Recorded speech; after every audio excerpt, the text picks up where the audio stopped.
Learning बहुत नहीं, बेहतर होनी चाहिए, ज्यादा नहीं, जानदार होनी चाहिए। सोन पापड़ी देखिए, सोन पापड़ी के 10 डब्बे एक तरफ और काजू कतली का एक डब्बा एक तरफ, 100 सुनार की पर एक लोहार की। वैसे ही आपकी सालों की पढ़ाई एक तरफ और ये 10 दिन की लर्निंग एक तरफ होगी। तोल के देखोगे ना तो दावा करता हूं टॉप 10 कॉलेजेस का एमबीए एक तरफ और 10 दिन के इस करिकुलम के आगे सब हल्का पड़ जाएगा। इतना तो दूंगा कि बुढ़ापे तक आपको काम आएगा। नमस्कार, विवेक बिंद्रा बोल रहा हूं, फाउंडर एंड सीईओ बड़ा बिजनेस.com। देश के लिए जो मिशन शुरू किया, स्वागत है आप सबका। मैं सबसे बड़े मिशन में 10 डे एमबीए के डे 2 में, आज दिन है दूसरा, लेकिन काम हर एक के आएगा। सबसे पहले कल का क्विक रिकैप दे देता हूं। 10 डे प्लान क्या चल रहा है मेरा। पहले दिन कल, यानी कि हमने सीखा था how to start a startup. पूरी स्टार्टअप की हमने 100 दिन 1000 दिन की शुरुआती जर्नी को समझा था। अब जब आप स्टार्टअप करने उतर चुके हो, थोड़ा कस्टमर को और समझना है, मार्केट रिसर्च और प्रोडक्ट कैसे डेवलप करूं। कल सिखाऊंगा अब किस स्ट्रैटेजी के साथ बाजार जाऊं। चौथे दिन सिखाऊंगा उसको मार्केट कैसे करूं। पांचवें दिन सिखाऊंगा कैसे पर्सनैलिटी और कम्युनिकेशन को मजबूत करके सेल्स के लिए उतरूं। छठे दिन आप पूरा सेल्स सीख जाएंगे कि आप सेल्स करना है। सेल्स करके जब पैसा आने लगेगा, माल बिकने लगेगा, पैसा आने लगेगा, माल बिकने लगेगा, तो मैन पावर चाहिए। ऑर्गेनाइजेशन बड़ी करनी तो एचआर सिखाऊंगा कैसे मैन पावर बड़ी किया जाए। आठवें दिन उस ऑर्गेनाइजेशन, उस मैन पावर को प्रोडक्टिव कैसे बनाऊं। नौवें दिन अब सब प्रोडक्टिव हो गए, मैन पावर आ गई, मेरी सेल्स बढ़ गई, मार्केटिंग बढ़ गई, मेरी स्ट्रैटेजी ठीक चल रही है, तो अब बिजनेस ऑपरेशन एक्सपेंशन, अब मैं नया मार्केट में कैसे एंटर करूं। और फाइनली ये सब ठीक ठाक चलता रहा, इसके लिए एग्जीक्यूशन फ्रेमवर्क क्या होंगे। तो आज दूसरा दिन, आज के अध्याय एपिसोड नंबर 2 की शुरुआत जो कर रहा हूं मार्केट रिसर्च से। क्या है मार्केट रिसर्च, क्या होता है ये? सिंपल उदाहरण ले लेता हूं। जब यंग लड़के की शादी की उम्र होती है ना, या लड़की की शादी की उम्र होती है, तो इधर उधर से रिश्ते आने लगते हैं, पर उनमें से कोई एक रिश्ता समझ में आता है, जिसके साथ कुंडली मिल जाती है, मांगलिक है नहीं है, गुण मिल रहे हैं नहीं मिल रहे हैं। इधर उधर से फिर उसकी पूछताछ शुरू करते हैं। लड़का कैसा है, परिवार कैसा है, मोहल्ले में कैसा नाम है, खाता पीता तो नहीं है, गुंडागर्दी तो नहीं करता है, मोहल्ले में स्टेटस कैसा है उनका, आस पड़ोस से सारी इंफॉर्मेशन गैदर की जाती है। एक लाइन में यह है मार्केट रिसर्च। बिजनेस में भी यही होता है भाई, अगर मार्केट रिसर्च सही से करेगा तो कस्टमर सर्च नहीं करना पड़ेगा। मार्केट रिसर्च हो गई तो कस्टमर सर्च नहीं करनी पड़ेगी। मार्केट रिसर्च नहीं करी तो बेटा कस्टमर ही सर्च करते रह जाओगे। तो क्या होती है मार्केट रिसर्च? कस्टमर के बाइंग बिहेवियर को समझना, कस्टमर कैसे डिसीजन लेता है, इस पे कल थोड़ी सी बात करी थी। उसको करते कैसे हैं? कस्टमर के इंटरव्यू लेते हैं टारगेट मार्केट में, देखते हैं क्या चलेगा क्या नहीं चलेगा। जब कस्टमर के साथ टेस्ट करते हैं प्रोडक्ट, तो देखते हैं जो मैंने एज्यूम किया था वो कस्टमर ने अप्रूव किया कि डिसअप्रूव किया। जितनी अच्छी मार्केट को समझ जाओगे उतनी अनसर्टेनिटी खत्म हो जाएगी। सर्वे करो कस्टमर के साथ में। बिना मार्केट रिसर्च के जब बाजार में उतरते हो तो ऐसा है जैसे आप गाड़ी चला रहे हो आंखें बंद करके। ज्यादातर एंटरप्रेन्योर यही चीज स्किप करके अपने ट्रस्ट और अपने इंट्यूशन पे उतर जाते हैं। मेरा प्रोडक्ट, मैं मेरा करता हम इति मन्यते, अहंकार विमूढ़ आत्मा, यही गड़बड़ हो जाती है। जब अभिराज सिंह भाल ने अर्बन कंपनी शुरू करने से पहले उसने अपना पहला स्टार्टअप शुरू किया था सिनेमा बॉक्स। केवल इंट्यूशन पे किया था, अपनी गट फीलिंग पे किया था, फेल हो गया। फिर मार्केट को समझ के उन्होंने अर्बन क्लैब शुरू किया, जिसका नाम है आज अर्बन कंपनी।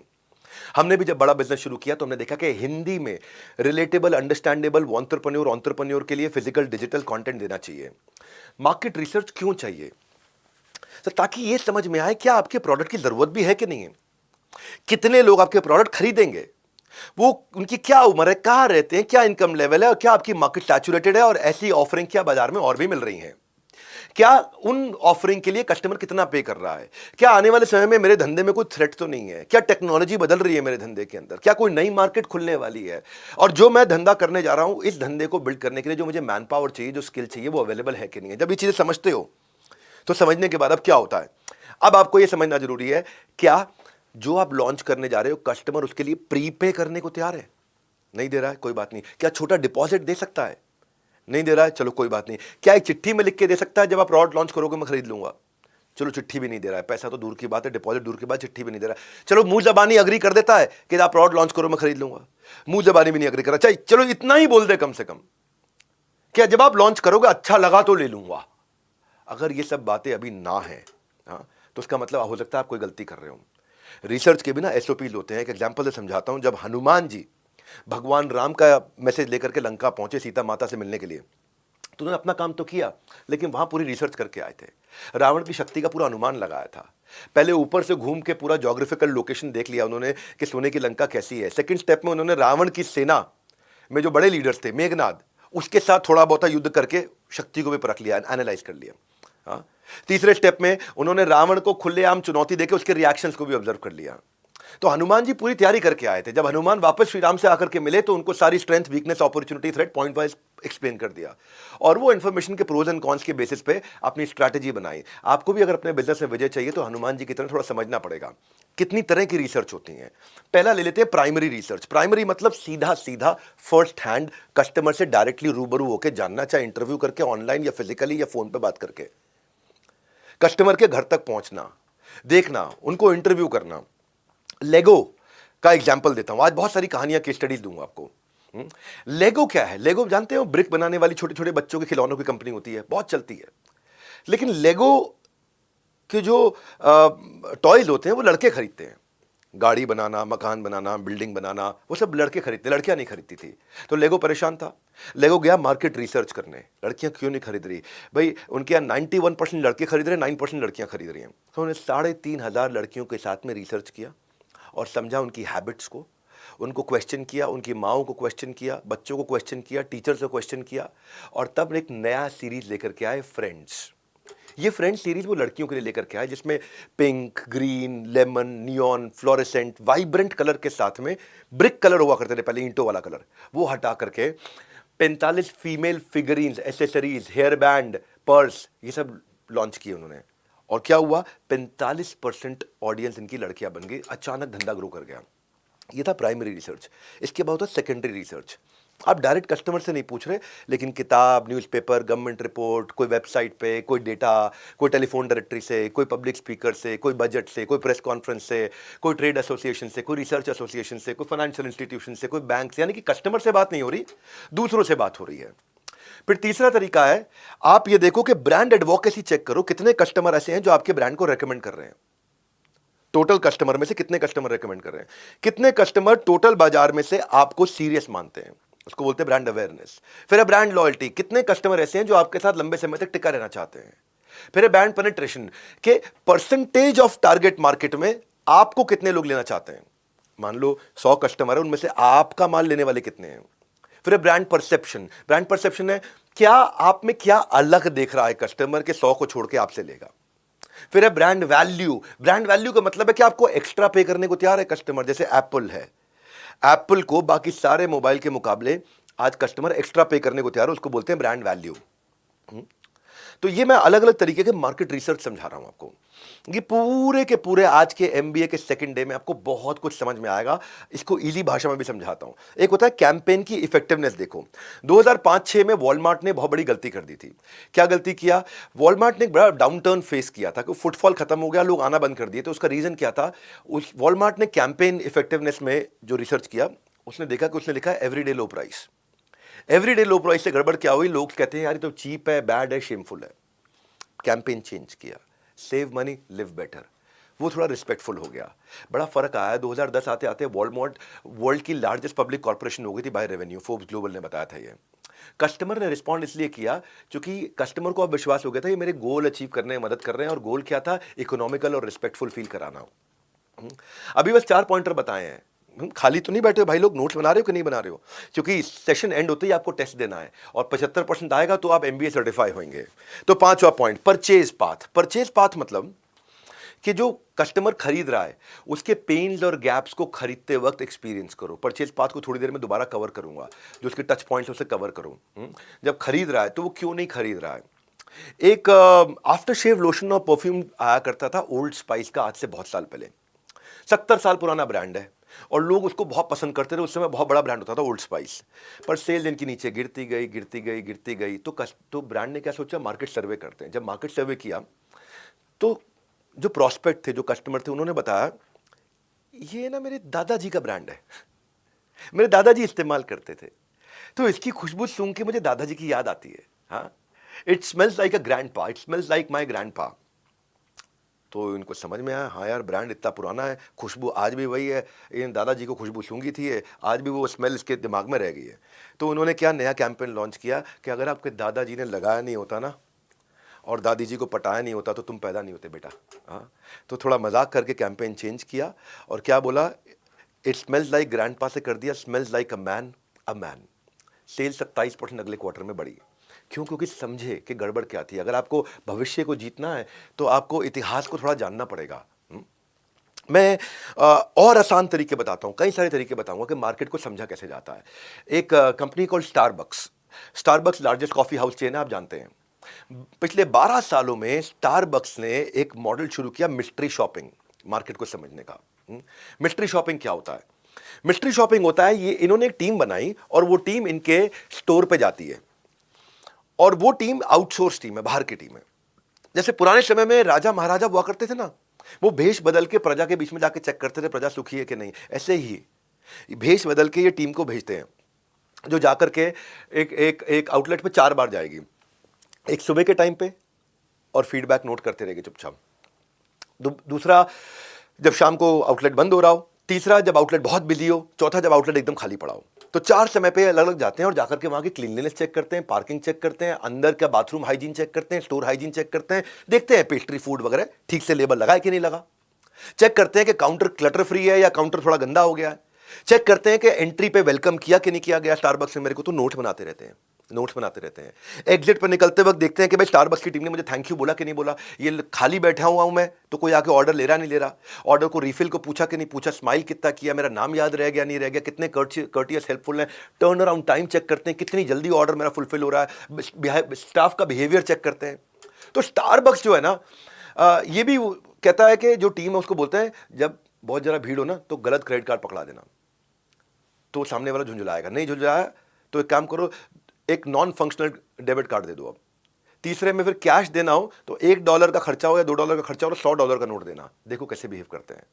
नहीं, उसके बाद फिर फाइनली उनको सही अमाउंट दे देना, और उसके बाद देखो कि वो रिसीट यानी कि रसीद दे रहा है कि नहीं दे रहा। ये सारी चीजें चेक करते थे और उसके बेसिस पे कस्टमर एक्सपीरियंस इंप्रूव करते थे। क्यों? क्योंकि फीडबैक लेके, इसको बोलते हैं मार्केट रिसर्च। भैया मैनुअल जरूर खोल के रखना, फिर याद दिला रहा हूं, बार बार नहीं याद दिलाऊंगा। पीडीएफ से काम नहीं चलेगा, प्रिंट आउट लेके रखो हर बारी, हर एक सेक्शन पे प्रिंट आउट अपने सामने रखो, क्योंकि स्क्रीन पर आपको पेज नंबर डिस्प्ले होता जा रहा है और मैं अपनी स्पीड से बोलते जाऊंगा, फिर आप मिस कर जाओगे। बाद में मैनुअल के साथ आप अच्छा समझ जाओगे, वहीं पर आप अपना स्क्रिबलिंग करते रहोगे। फिर क्या है, एक होता है convenience over cost versus cost over convenience. कुछ कस्टमर है वो कॉस्ट से टेंशन नहीं, उनको कन्वीनियंस चाहिए। कुछ कस्टमर है अरे कन्वीनियंस दो ना दो भैया, पैसा कम लगना चाहिए। आपका कस्टमर कौन है, उसका मार्केट रिसर्च करो। जैसे स्केचर जूता होता है, स्केचर जूता क्वालिटी में अच्छा नहीं है। अगर रनिंग करोगे स्केचर जूता पहन के ना, स्पोर्ट्स का जूता होता है, 5-6 हज़ार रुपये का जूता आता है और एवरेज 7 हज़ार रुपये का, वो फट जाता है जल्दी। वो जाना जाता है कंफर्ट के लिए, क्योंकि उसका जो सोल है अंदर, पतावा होता है जो अंदर, वो बहुत कंफर्टेबल होता है, मेमोरी फोम होती है उसमें। हाँ, तो वो क्या है, वहां पे कस्टमर इसलिए खरीदता है स्केचर क्योंकि कन्वीनियंट बहुत है, कॉस्टली को टेंशन नहीं लेता। दूसरी तरफ एक और उदाहरण देता हूं, सत्तू। सत्तू सुना है आपने? बिहार में प्रोटीन का बड़ा अच्छा ड्रिंक माना जाता है, एनर्जी का बड़ा अच्छा सोर्स माना जाता है। उसकी वो इतना महंगा नहीं होता, लेकिन बीच में कुछ स्टार्टअप आए, उन्होंने क्या किया, टेट्रा पैक में सत्तू 130-140 रुपए का डब्बा बेचना शुरू कर दिया। बिका ही नहीं, क्योंकि सत्तू खरीदने वाला कॉस्ट ओवर कन्वीनियंस देखता है। वो देखता है जो चीज़ 20 रुपए की, ये 120 रुपए में बेच रहा है। सत्तू पीने वाला ऑडियंस अलग है। तो कस्टमर को जब तक नहीं समझोगे आप, एक होता है फूड ओवर फीलिंग, एक होता है फीलिंग ओवर फूड। तो कस्टमर फूड के चक्कर में आया या फीलिंग के चक्कर में आया? जैसे बारबेक्यू नेशन जाओ तो आपके बर्थडे को सेलिब्रेट करते हैं सारे, आकर के मॉब फ्लैश डांस करते हैं खूब, वो फीलिंग के लिए लोग जाते हैं। खाना तो ठीक है वहां पे, लेकिन फीलिंग के लिए। लेकिन अब वैष्णो भोजनालय जाओ तो वहां पे ए रामू लगाए पराठा भैया क्या कर ले, हाँ, तो वो जो है वहां पे फूड इंपॉर्टेंट है, वो उनको फीलिंग वीलिंग नहीं है। वो कैसा भी है आकर के गमछा लेकर के क्या खाएंगे, बटर मसाला, ये मसाला, वो मसाला, सब बोलता है ना वो ऐसा। तो वो वहां पे ना ऑर्डर आपसे प्यार से नहीं भी लेगा, लेकिन तो भी आ जाते हैं, क्योंकि वो ऑडियंस अलग है। तो अपने कस्टमर को पहचानना है, और ऐसे कन्वीनियंस क्रिएट करनी है कि आप उसकी जिंदगी में नेसेसिटी बन जाओ। जहां कस्टमर पहले आता है वहां कस्टमर जीवन भर रह जाता है। कंज्यूमर बिहेवियर की एक और कहानी सुनाता हूं। लिस्टरीन नाम का प्रोडक्ट है, लिस्टरीन। डॉक्टर जोसेफ लॉरेंस ने डेवलप किया था 1879 में। लिस्टरीन, लिस्टरीन जिससे माउथ वॉश किया जाता है आज की डेट में। तो वेस्ट में इसको बहुत पॉपुलैरिटी मिली। क्यों वेस्ट में पॉपुलैरिटी मिली? क्योंकि जो डॉक्टर जोसेफ ये जानते थे कि यहाँ पे इस देश में kissing, lip to lip kissing बहुत चलता है। तो वहां पे किस करने से पहले इसको इस्तेमाल करने को ब्रांड किया गया, उनके देश में बहुत चल गया, बहुत चला। इंडिया में 1920s में आया, फेल हो गया, क्योंकि किस करना पब्लिक में, तो तब पहले की पिक्चरों में भी 2 फूल टकराते हुए दिखा दिया करते थे, है कि नहीं? वो ये गलत माना जाता था कि किसिंग से पहले आप इसको यूज करो, तो मतलब, तो बाद में उन्होंने रीलॉन्च किया लिस्टरीन को। एक जर्म्स जो होते हैं, जो माउथ कॉजिंग, जिससे बैड ब्रेथ होता है, उसके क्योर के लिए इसको लॉन्च किया गया। हेलिटोसिस बोलते हैं इस बीमारी को। और जब तब लेकर के आए, आज भी लिस्ट्रीन को antiseptic treatment for bad breath की तरह यूज करते हैं। इसलिए नहीं कभी पोजीशन किया गया, भारत है ये। भारत में ये नहीं बोलेंगे कि आपको किसी लड़की को किस करना है तो पहले लिस्ट्रीन यूज करो ना, आज भी नहीं करते वो। तो ये कस्टमर को पहचानने के तरीके हैं। आज कई बार ये भी होता है, इतना इंटेलिजेंट होते हैं कि भाई आज ये प्रोडक्ट नहीं चलेगा, लेकिन इसकी तैयारी अगर मैं सस्ते में कर लूं, आज से कुछ कुछ साल के बाद चल जाएगा। जैसे मैं आपको एक एग्जांपल देता हूं, आज कहानी, आज बहुत सारी केस स्टडी देने वाला हूं। इतनी लर्निंग, इतनी सारी केस स्टडी, इतनी स्पीड से, इसमें एक एक केस स्टडी में, एमबीए में एक एक लेक्चर में एक केस स्टडी नहीं दे करा पाते हैं। मैं आपको कम से कम 20 कहानियां केस स्टडी सुनाऊंगा आपको आज मैं ही। एक है टाइमिंग बेस्ड पोजिशनिंग स्ट्रैटेजी, जिसको बोलते हैं प्रिडिक्टिव अडॉप्शन। इसमें मैं बिस्लरी की कहानी सुनाऊंगा। बिस्लरी आज सिनोनिम है पानी के साथ में।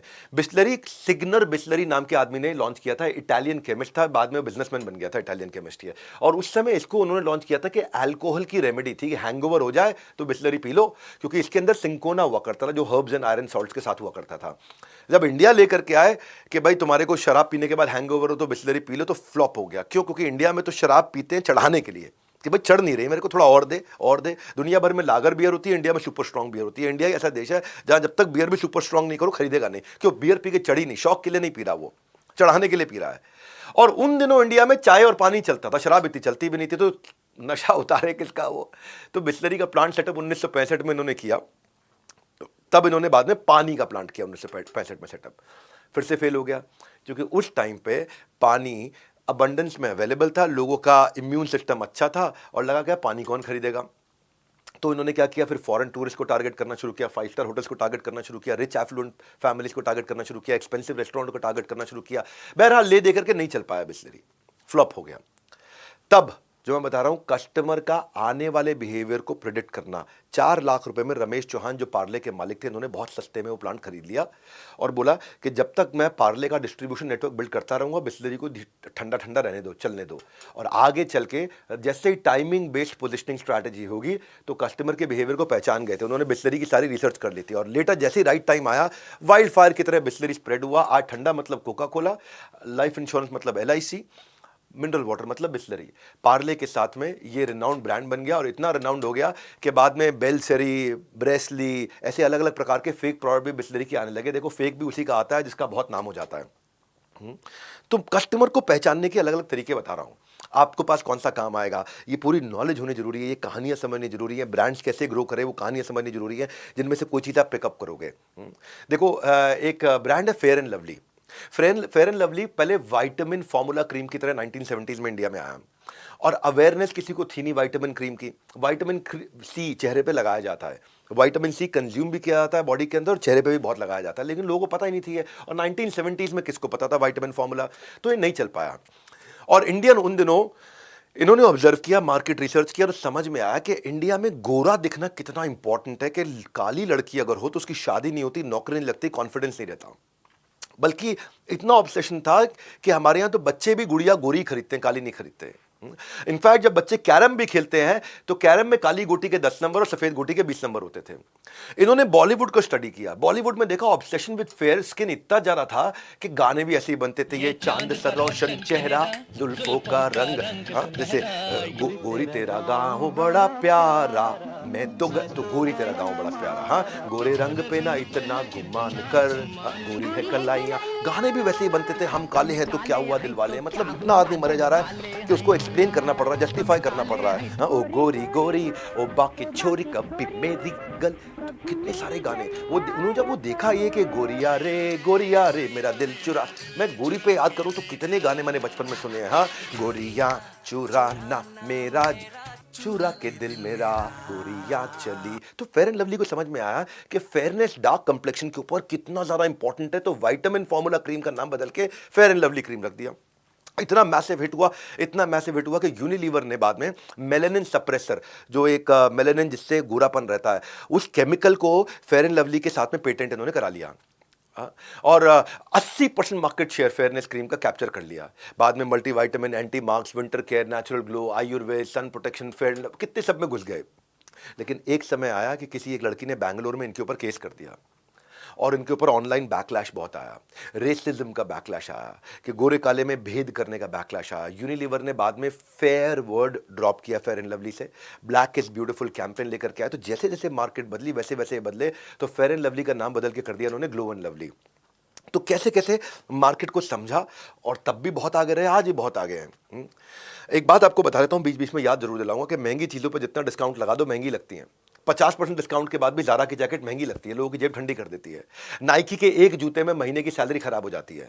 तो पढ़ाई भी इतनी महंगी है कि कोर्स के चक्कर में स्टूडेंट कंगाल हो जाता है। आज की केस स्टडी सुन के आप कहेंगे कि इसके मैं पैसे भी दे सकता हूं, इतनी केस स्टडी दे रहा हूं, इतनी केस स्टडी दे रहा हूं। मैं पैसे ले नहीं रहा इस 10 डे MBA में, लेकिन आप पैसे अगर मैं ले लेता तो भी आप खुश होते, क्योंकि इतना अच्छा कंटेंट दे रहा हूं आपको। ये कंटेंट कहीं नहीं मिलेगा। मैं आपको मार्केट रिसर्च के, अब मैं सक्सेस बताए, कुछ फेलियर भी बताता हूं। फेलियर कैसे होते हैं? देखो, अगर डिमांड अगरबत्ती की है और आप सप्लाई चाय पत्ती करोगे तो गड़बड़ हो जाएगी। अगर डिमांड बटर की है, आप सप्लाई मटर करोगे तो भी गलत हो जाएगा। अगर डिमांड पेंसिल की है, आप सप्लाई यूटेंसिल करोगे तो गलत हो जाएगा। कस्टमर डिमांड का रिप्लाई और आपका सप्लाई मैच होना चाहिए। कस्टमर की डिमांड का क्या रिप्लाई है और आपका क्या सप्लाई है। हाँ, अनुमान मत लगाओ, रिसर्च करो, अच्छे बच्चों की तरह बने रहना। अब बताऊंगा मार्केट रिसर्च के वो फेलियर जिससे कस्टमर के मूड को जो ठीक से नहीं समझ पाया बर्बाद हो गए। पहला एग्जांपल देता हूं मैकडॉनल्ड्स का। मैकडॉनल्ड्स ने अपनी आइडेंटिटी शिफ्ट कर दी गलती से। मैकडॉनल्ड्स को थोड़ा सा फीडबैक क्या मिला कि आपके खाने में बहुत कैलोरी है, बहुत कैलोरी, हाई फैट मील है, हाई फैट मील है, बर्गर फ्रेंच फ्राइज। इसने कहा मैं हेल्दी सैलेड लेके आता हूं। मैकडॉनल्ड्स ने उसको लगा आइडिया बड़ा अच्छा होने वाला है और इसको मैं कैपिटलाइज करता हूं, राइजिंग ट्रेंड है इस समय हेल्दी लिविंग का, सैलेड लेकर के आया मैकडॉनल्ड्स। और कस्टमर ने को सैलेड पसंद नहीं आए, क्योंकि कस्टमर मैकडॉनल्ड्स को फ्रेंच फ्राइज और बर्गर के लिए जानता था। इन्होंने क्या किया, इन्होंने कहा सैलेड पसंद नहीं आ रहे, चलो सैलेड को और टेस्टी बनाते हैं। उन्होंने उसमें कई फ्लेवर ऐड कर दिए, सॉसेज ऐड कर दी, ड्रेसिंग्स ऐड कर दी, फ्राइड चिकन और मीट ऐड कर दिया। फर्क क्या पड़ा, ड्रेसिंग सारी और सॉसेज ऐड करने के बाद सैलेड जो है ना उनका, उसकी कैलोरी बर्गर और फ्रेंच फ्राइज से भी ज्यादा हो गई। सैलेड की कैलोरी ज्यादा हो गई। अनफॉर्चुनेटली सैलेड इनके लिए बहुत बड़ा वर्स डिसीजन रहा। इनके जो है बाद में रिसर्च ने बताया इनका फोकस गलत हो गया था, आइडेंटिटी को शिफ्ट कर लिया और क्या बोला, जो क्रिस थे इनके प्रेसिडेंट और CEO मैकडॉनल्ड्स कॉर्पोरेशन के, वो बोले कि हेल्दी सैलेड हमारी सबसे बड़ी गलती थी, हमारा मार्केट रिसर्च का फेलियर था, वर्स्ट बिजनेस स्ट्रैटेजी थी। हेल्दी सैलेड को उन्होंने डिसकंटिन्यू किया और बर्गर फ्राइज आज तक चल रहे हैं इनके, क्योंकि वो उनकी आइडेंटिटी है। इसको बोलते हैं ब्रांड एक्सटेंशन। आप ब्रांड को एक्सटेंड करके कोई नई चीज लेके आओगे, गड़बड़ कर जाओगे। आइडेंटिटी शिफ्ट नहीं करते। कोलगेट ने भी ये गलती करी थी। कोलगेट फ्रोजन फूड में आ गया। जब कोलगेट फ्रोजन फूड में आया, लोगों को लगा, कोलगेट ने सोचा रात को ब्रश करने से पहले ये पहले कोलगेट खा ले, फिर कोलगेट से ब्रश कर ले। लोगों ने कहा यार ये क्या बकवास है? कोलगेट कोई खाने की चीज थोड़ी है। कोलगेट को तो कितनी भी टेस्टी क्यों ना थूकना ही होता है। तो लोग विश्वास ही नहीं कर पाए, ब्रांड के साथ एसोसिएट नहीं कर पाए, और ये ब्रांड एसोसिएशन एक्सटेंड नहीं हो पाया, जिसके कारण सारा फ्रोजन फूड बर्बाद हो गया। आज MBA के प्रोफेसर इसको क्लासिक लेसन बताते हैं मार्केट रिसर्च और ब्रांड एक्सटेंशन में, कि कस्टमर रैडिकली आपके ब्रांड को शिफ्ट नहीं होने देंगे, क्योंकि जो आपकी आइडेंटिटी है उससे अचानक शिफ्ट करोगे। फॉर एग्जाम्पल, मैं बड़ा बिजनेस हूं और बड़ा बिजनेस कंपनी में जीन्स बेचना शुरू कर दूं, दिक्कत हो जाएगी। मैं बड़ा बिजनेस के खाने के पैकेट बेचूं कि ये जी हम बेच रहे हैं बड़ा बिजनेस सैलेड, ये क्या बकवास है? आपका आइडेंटिटी बड़ा बिजनेस है। मार्केट रिसर्च फेलियर में आइडेंटिटी के अंदर एक और उदाहरण देता हूं आपको, पतंजलि का। पतंजलि परिधान स्टोर आए, सब कुछ बेच रहे थे, सैफरन लंगोट से लेके संस्कारी स्कर्ट तक। और जो जीन्स है वो वेस्टर्न कॉन्सेप्ट है, ये पतंजलि की जीन्स लेकर के आए। और जो वेस्टर्न कॉन्सेप्ट है, स्वदेशी जीन्स, सैफरन लंगोट, संस्कारी स्कर्ट। सो पतंजलि जो है ना, उसने इंडियनाइज्ड वर्जन लाने की कोशिश करी। अब पतंजलि का कस्टमर कौन है पहले समझो। देखो, जो लोग लिवाइस पहनते थे वो पतंजलि की जीन्स कभी नहीं पहनेंगे, उनको लिवाइस ही पहननी है। और जो पतंजलि का कस्टमर था वो धोती कुर्ते पजामे वाला था, वो जीन्स वैसे भी नहीं पहनता था। तो ये लिवाइस का कस्टमर ला नहीं पाए, अपने धोती और कुर्ते पजामे वाले कस्टमर को जीन्स पहना नहीं पाए, ये बीच में अटक गए, फंस गए। तो ये इनकी आइडेंटिटी ही नहीं थी। FMCG में, खाने पीने की चीजों में ये किसी को भी टफ कंपटीशन दे सकते थे, नेस्ले को भी, कोलगेट को भी, क्योंकि फूड कैटेगरी, शॉपर्स बोले कि भाई फूड कैटेगरी में हमारे को विश्वास है बाबा जी पे, क्योंकि बाबा जी के पास में नॉलेज है योगा का, हर्बल मेडिसिन का, तो हम पतंजलि के खाने के आइटम ले सकते हैं, दवाइयां ले सकते हैं, पतंजलि की जीन्स नहीं पहनेंगे। तो पतंजलि ने यही गड़बड़ कर दी कि भाई अनऑर्गेनाइज्ड मार्केट में सस्ती जीन्स लोगों तो और भी मिल रही थी। तो पतंजलि जहां पे गया वहां पे इनका कस्टमर इनके पास आया नहीं, क्योंकि उसको जीन्स की आदत नहीं, और जो जीन्स पहनने वाला है वो ये बोलता था कि भाई मुझे ऑर्गेनिक जीन्स नहीं चाहिए, मैं डिस्काउंट का वेट कर लूंगा लिवाइस के। दिल्ली यूनिवर्सिटी के स्टूडेंट्स ने बोला लिवाइस पे डिस्काउंट का मैं 1 साल वेट कर लूंगा, लेकिन पतंजलि की जीन्स नहीं पहनूंगा, तो बीच में आगे फंस गए। तो अपनी आइडेंटिटी के को मार्केट रिसर्च करना चाहिए। हार्ले डेविडसन भी एक बार हार्ले डेविडसन की बिस्किट ले आया, कुकीज ले आया, फेल हो गया। वर्जिन एयरलाइंस, आप जानते हैं वर्जिन एयरलाइंस के ऊपर मैंने केस स्टडी भी बनाई हुई है। वो लड़कियों के कपड़े ले आया, वाटर प्यूरिफायर ले आया, नहीं चलेगा। कैडबरीज चॉकलेट एक बारी कैडबरीज के आलू ले आया, मैश्ड पोटैटो, कहां चलेगा। लीवाइस जीन्स एक बार लीवाइस के सूट भी ले आया, कोट पैंट लीवाइस के। अब लीवाइस को जीन्स के लिए जानते हैं, कोट पैंट के लिए नहीं। इसीलिए मैगी नूडल्स का मैगी पास्ता नहीं चलेगा, सैमसोनाइट लगेज का सैमसोनाइट जैकेट नहीं चलता, चीटोस चीज बॉल्स का चीटोस लिप बाम नहीं चलता। ये कई सारे ऐसे ब्रांड हैं जिन्होंने गलतियां करी और इन गलतियों से आपको सीखने को मिलता है, और जिनको मैं क्रिस्प करके, मैं सैकड़ों हजारों दिनों की पढ़ाई को क्रिस्प करके 10 दिन में लेकर के आया हूं। मैं न सिर्फ वो बताता हूं जो करना जरूरी है, बल्कि वो भी बताता हूं जो नहीं करना चाहिए। जैसे आपको लास्ट तक बने रहना और कहीं नहीं जाना, क्योंकि आगे समझाऊंगा आपको मैं कस्टमर सेंट्रिसिटी। कस्टमर सेंट्रिसिटी क्या होती है? कस्टमर सेंट्रिसिटी है कस्टमर के दृष्टिकोण से देखना। ओयो जो है हमारे यहां, हमारे देश का ब्रांड, उसने होटल इंडस्ट्री को किल नहीं किया। होटल की लिमिटेड अवेलेबिलिटी और प्राइस ऑप्शंस नहीं होने के कारण बर्बाद हुआ। अमेज़न ने जाके रिटेलर्स को बर्बाद नहीं किया, रिटेलर्स ने कस्टमर सर्विस नहीं दी, इसलिए बर्बाद हुआ। इसको बोलते हैं कस्टमर सेंट्रिसिटी। उबर ने टैक्सी के धंधे खत्म नहीं किए, टैक्सी अवेलेबल नहीं थी, लिमिटेड टैक्सी थी, फेयर कंट्रोल करते थे, इसलिए हुआ। तो मार्केट रिसर्च को समझो पहले। जब आप प्रोडक्ट लॉन्च करने जाते हो तो मार्केट रिसर्च को समझते हो। मार्केट रिसर्च किया तो प्रोडक्ट लॉन्च करेंगे। जैसे क्या होता है कि जब मोबाइल में, मैं भी मोबाइल यूज करता हूं, नया वर्जन आता है, हम तुरंत फोन अपडेट पे लगा देते हैं, कोई नया फीचर मिस ना हो जाए, अरे भैया नया अपडेट ले लो। तो पीछे रह के कौन पछताना चाहता है? तो पहले शैम्पू को सिर्फ सैशे मिलते थे, डव ने उसमें कंडीशनर भी अटैच कर दिया, कुछ नया किया। पहले सिर्फ नॉर्मल ओट्स आते थे, अब उसमें वेजिटेबल्स भी ऐड कर दिए। और ये सिर्फ रिसर्च से ही पॉसिबल होता है, क्योंकि वो आपको अवेयर कराता है। इसीलिए डिसीजन गेस करके नहीं, रिसर्च करके लो। अब आपने रिसर्च किया, अब आप प्रोडक्ट डेवलप करने जा रहे हो। ये आपका दूसरा अध्याय आज का। प्रोडक्ट डेवलप कैसे करते हो? डिजाइन थिंकिंग के थ्रू करते हो। तो प्रोडक्ट को डेवलप करते हुए डिजाइन थिंकिंग की सोच ये एप्पल ने शुरू करी थी। डिजाइन थिंकिंग, हाँ, पहले उससे पहले आपको समझना पड़ेगा MVP, जो मैंने कल भी थोड़ा बताया था, MBVP, minimum business viable product, कल इसके बारे में थोड़ी सी बात करी थी कि जो मिनिमम वायबल बिजनेस प्रोडक्ट होता है, ये इसमें आपको ये चेक करना होता है, कैसे पता चलेगा कि मिनिमम वायबल है कि नहीं है। यानी मिनिमम वायबल का मतलब कम से कम ये कस्टमर को हमने ये देख लिया, ये वायबिलिटी आएगी कि नहीं आएगी। वो इससे पता चलेगा कस्टमर इसको बार बार खरीदने को तैयार है, यूज करने को, रिपीट कर करके यूज करने को तैयार है। उसका डेटा कलेक्ट करना होता है कि कस्टमर इसको इस्तेमाल करते हुए कितना एंगेज हो रहा है, जो भी चीज आपने लॉन्च करी कितना एंगेज हो रहा है, क्या वो आपके प्रोडक्ट की एडवोकेसी मतलब वकालत करने को तैयार है सड़क पे। तो वो डेटा कलेक्ट करना है और उससे आपको ट्रेंड मिलने शुरू हो जाएंगे, ताकि आप इसको आगे लेके जा सके। एक ही तरीका है, सबसे ज्यादा तेज सीखो तभी सबसे ज्यादा आगे बढ़ोगे। तो वो डेटा से सीखोगे कि कस्टमर क्या कह रहा है। गलतियां जो करी है, गलतियों से नातेदारी नहीं, उसको सुधार करके समझदारी है सही। आप कहो कोई आसान तरीका बताओ, मैं आपको 8 चीजें बताता हूं फटाफट से कि कस्टमर्स का डेटा मिनिमम वायबल प्रोडक्ट कैसे लोगे। पहला, एग्जिस्टिंग डेटा जो है उसको एक बार पढ़ लो। दूसरा, जो लोग बेच रहे हैं, आपके एम्प्लॉयज, इंटरनल स्टेक होल्डर, उनको इंटरव्यू करो कि बेचते वक्त उन्हें क्या एक्सपीरियंस आ रहा है। तीसरा, जब कस्टमर खरीद रहा हो और खरीद के यूज करते वक्त उसे कोई पेन या गैप आ रहा है। चौथा, कस्टमर के जितने टच पॉइंट्स हैं खरीदते वक्त, जितने भी टच पॉइंट क्या होते हैं खरीदते वक्त, आपके बारे में, ब्रांड के बारे में देखता है, सर्विस के बारे में देखता है, आपकी एड्स देखता है, सब कुछ देखता है। पांचवा, कस्टमर के हो सके तो घर जाकर के मिलो जब वो यूज कर रहा है उन दिनों। छठा, आप इंटरव्यू कर लो 10 12 15 कस्टमर्स के इकट्ठे। सातवां, कंपटीशन को एनालाइज कर लो।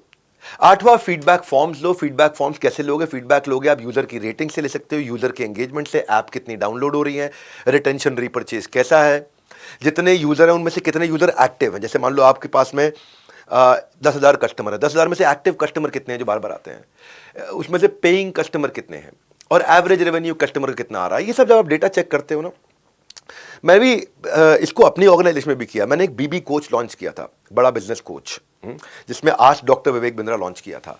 तो कस्टमर के लिए मैंने और वैल्यू क्रिएट किया, क्योंकि कस्टमर ने मुझे फीडबैक दिए कि हम बिजनेस प्रॉब्लम की एक्यूरेट सोल्यूशन दे फिंगर टिप्स पे। तो मैंने क्या चीजें ऐड करी, जैसे मैंने अपने आज डॉक्टर विवेक बिंद्रा को और कॉन्वर्सेशनल बना दिया। अगर आप ठीक से सवाल नहीं पूछ पा रहे तो मैं आपसे सवाल पूछ लूंगा। मैंने उसको मल्टी लैंग्वेज कर दिया, और अब धीरे धीरे क्या कर रहा हूं, मैं उसको स्पीच टू टेक्स्ट कर रहा हूं कि आप लिख नहीं पा रहे तो आप ऑडियो में बोल दो, अपने आप टेक्स्ट में कन्वर्ट हो जाएगा। तो ये मेरा एक वायबल प्रोडक्ट बना, मिनिमम वायबल प्रोडक्ट बना। आज वो मैंडेटरी प्रोडक्ट बन गया है। कहानी को और आगे बढ़ाते हैं डिजाइन थिंकिंग की तरफ। डिजाइन थिंकिंग मैंने बताया था एप्पल ने शुरू किया था। जैसे स्वेटर में हुडी जोड़ दिया ताकि एक्स्ट्रा कैप ना खरीदनी पड़े।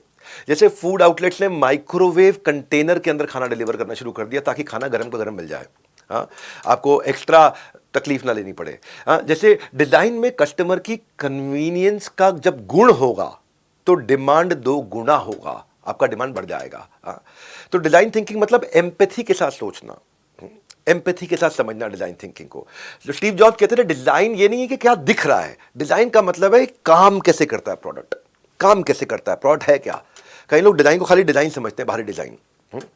तो डिजाइन के लिए सबसे पहले डिजाइन थिंकिंग के लिए एकदम बिगिनर माइंडसेट से शुरू करो। एकदम ऐसे सोचो जैसे मुझे कुछ नहीं आता।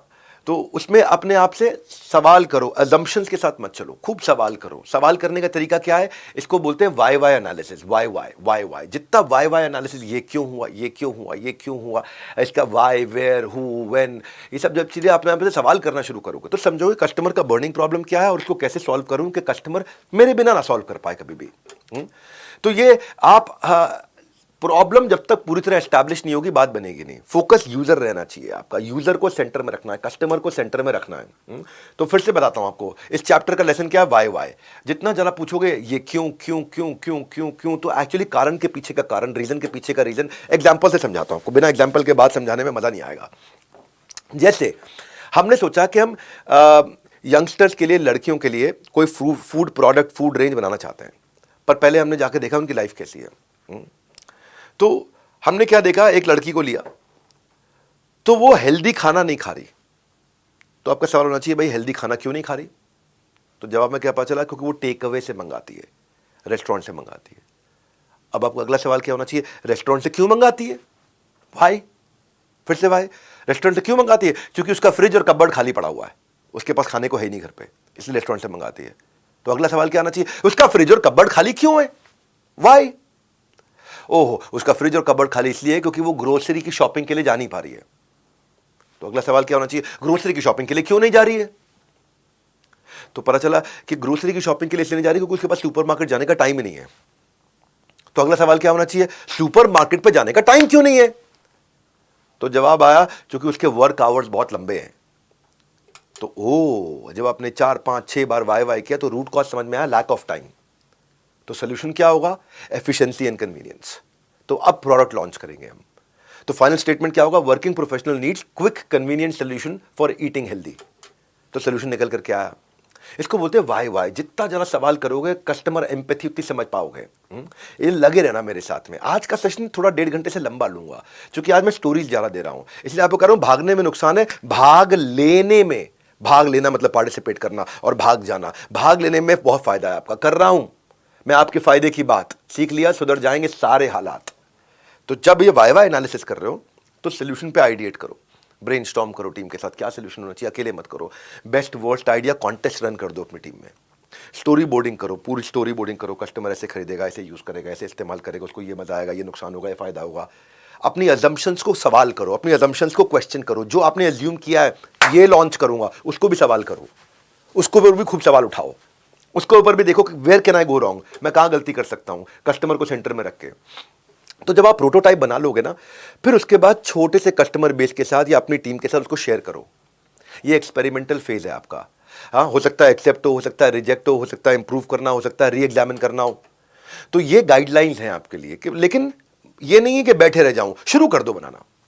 परफेक्ट टाइम का वेट मत करो, पहला प्रोडक्ट फाइनल प्रोडक्ट नहीं होता। Don't spend too much time, बस यूजर को माइंड में रख के बनाना शुरू करो, इंप्रूव करते जाओ, बनाना शुरू करो, इंप्रूव करते जाओ, टेस्ट करो, बनाना शुरू करो, इंप्रूव करते जाओ, अपने प्रोटोटाइप को टेस्ट करो, बनाना शुरू करो, इंप्रूव करते जाओ। कस्टमर को सेंटर में रखो, आपको इश्यूज मिलते जाएंगे और फाइनल प्रोडक्ट इंप्रूव होता रहेगा। आपके लिए सबसे इंपॉर्टेंट चीज अभी के लिए यह है कि मुझे मालूम है 1.5-2 घंटा बैठना आसान नहीं होता है। आप चकदे में शाहरुख खान ने 70 मिनट मांगे थे, मैं आपसे 10 दिन मांग रहा हूं, और 10 दिन की लर्निंग एक तरफ है और आपकी पूरी 1 जन्म की लर्निंग या 10 जन्म की लर्निंग कह दूंगा एक तरफ है।